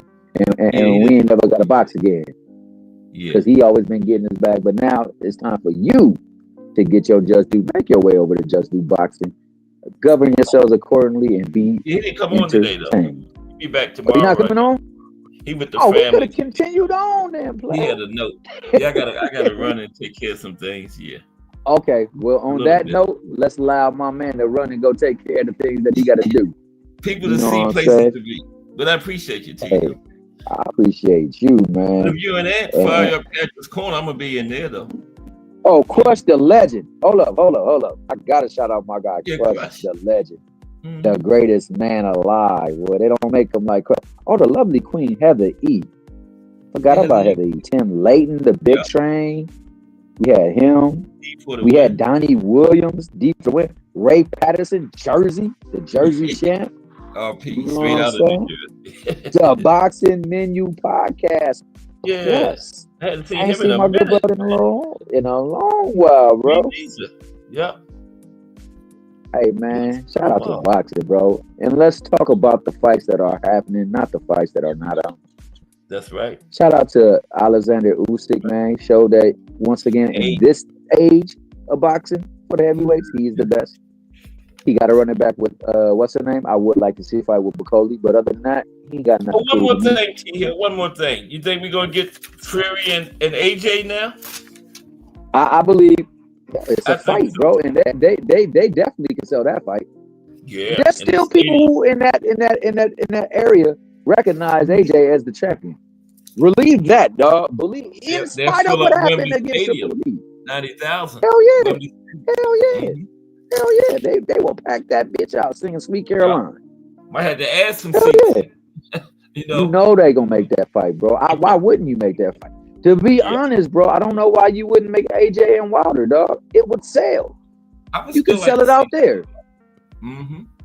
I mean, I would have at one point in time, but now that Wilder been taking that stuff and on that love piece of soul mission, bro, I don't know if he really got the heart to get up in there with somebody that's trying to take your head off. Because you see what happened with AJ. Right. AJ was in there with somebody who was trying to take his heart off, Cass. Mm-hmm. I mean, head off. I mean, the man really, because, you know, all the antics, AJ, you didn't see him do none of them antics. I mean, Triple D didn't do none of them antics. He remained calm and poised. But he had that look on his face like, boy, when I get in this ring. His game plan, yeah. Yeah. So, you know, AJ, I mean, Wilder gotta be right if he gonna get in that ring, dog. He gotta be wanting to kill something. And I shouldn't say that. He gotta be willing to unalive something up in that ring. I think he done lost so that he can. He might have, bro. And if you lose it and you get in there, boy, you could lose everything. So he turned his back in a fight. He turned his back in a fight, guys. Against Zilly in a Zhang. Fight you never against Zilly Zhang. Somebody that's known to flatline folk. You don't turn your fighting. You don't turn your back in fights. You don't. That's rule number one. Was doing, man. I thought he was getting ready. Man, the only thing you do with your back, for sure. The only thing you do with your back is put it up against the wall so nobody can come around you. That's it. That's all. When the bell ring, you go into your corner. Yeah. You know? You go back to your corner. That's the only time I should hear back in a fight. Yeah. Right. Put your back against the ropes. That's a no-no. Cut his back to Zhang. When he cut around, Zhang clocked him. Remember? And that was the end of it. Zhang did what he's supposed to do. You know? Man, Zhang definitely did what he's supposed to do. I can't be mad at Zhang for nothing that happened in that ring. You turn your back on me. What you supposed? It says protect yourself at all times. Don't stop until the bell rings. So if the bell is still not rung and it's protect yourself at all times, then you better turn around and you better take these. Yeah, the referee I'm about to throw them. No, the ref didn't say stop. So I don't know what Wilder was doing. I still don't know what he was doing, man. Man, what did he say? I mean, what happened? I still don't know. He just stopped. You know, walking to his corner. Did he hit a bell? I don't know what it was, bro. I don't. But I know that's dangerous as hell, bro. That's what I do know. And for you to do something like that, boy, you ain't thinking about winning at that time. You ain't thinking about fighting at that time. You done lost that mentality, T. Hill, I think. Yeah, man. You need that. No more. In a divide and conquer, you need that type of mentality. You got to be willing to put everything. Yeah, that's all he got. You know, that big right hand. He got the head of killer instinct. But it's like my man Ant said, when you sleeping on them silk sheets. Yeah. On that plush ass mattress. Yep. You know it don't hit the same. It definitely don't hit the same. No, you ain't hungry no more, man. You know. Nah. So unfortunately, I think that's what it is. And while I would love it because I'm a Wilder fan, if Wilder ain't right, I can't watch him no more, man. Because that Zilly Zhang was all I needed to see, bro. Yeah, that was terrible. That's all I needed to see. You gotta get up out of here. All right then, Cass. I appreciate the box story. Thomas Hill. You, man. Appreciate you, man. The boxing community appreciates you, player. But Yeah. let that sink in, dog. We hit them all too. We got a Oh, Christmas that's Day tomorrow? show too. Yeah. Oh, 2:00. Candles burning low. Candles burning low. Lots of mistletoe. Yeah, we be hit them all. Mm-hmm. For sure. For sure. All right, then, guys, man. Enjoy the Okay, rest T of Hill, your day, man. Be appreciate well. that. You Was too, man. Thomas Hill. Hashtag JBT. And Define on it, Javille Hattie. J Hardcore was in the building. And we are getting no Just Do Boxing today. But I got a show tomorrow with Christmas Day. Join me tomorrow. Because if it's Monday through Friday, 2 p.m., it's the Box Storian, bringing you all that boxing history. Happy Christmas Eve. Everybody have a great afternoon. I will see y'all around those JBT streets.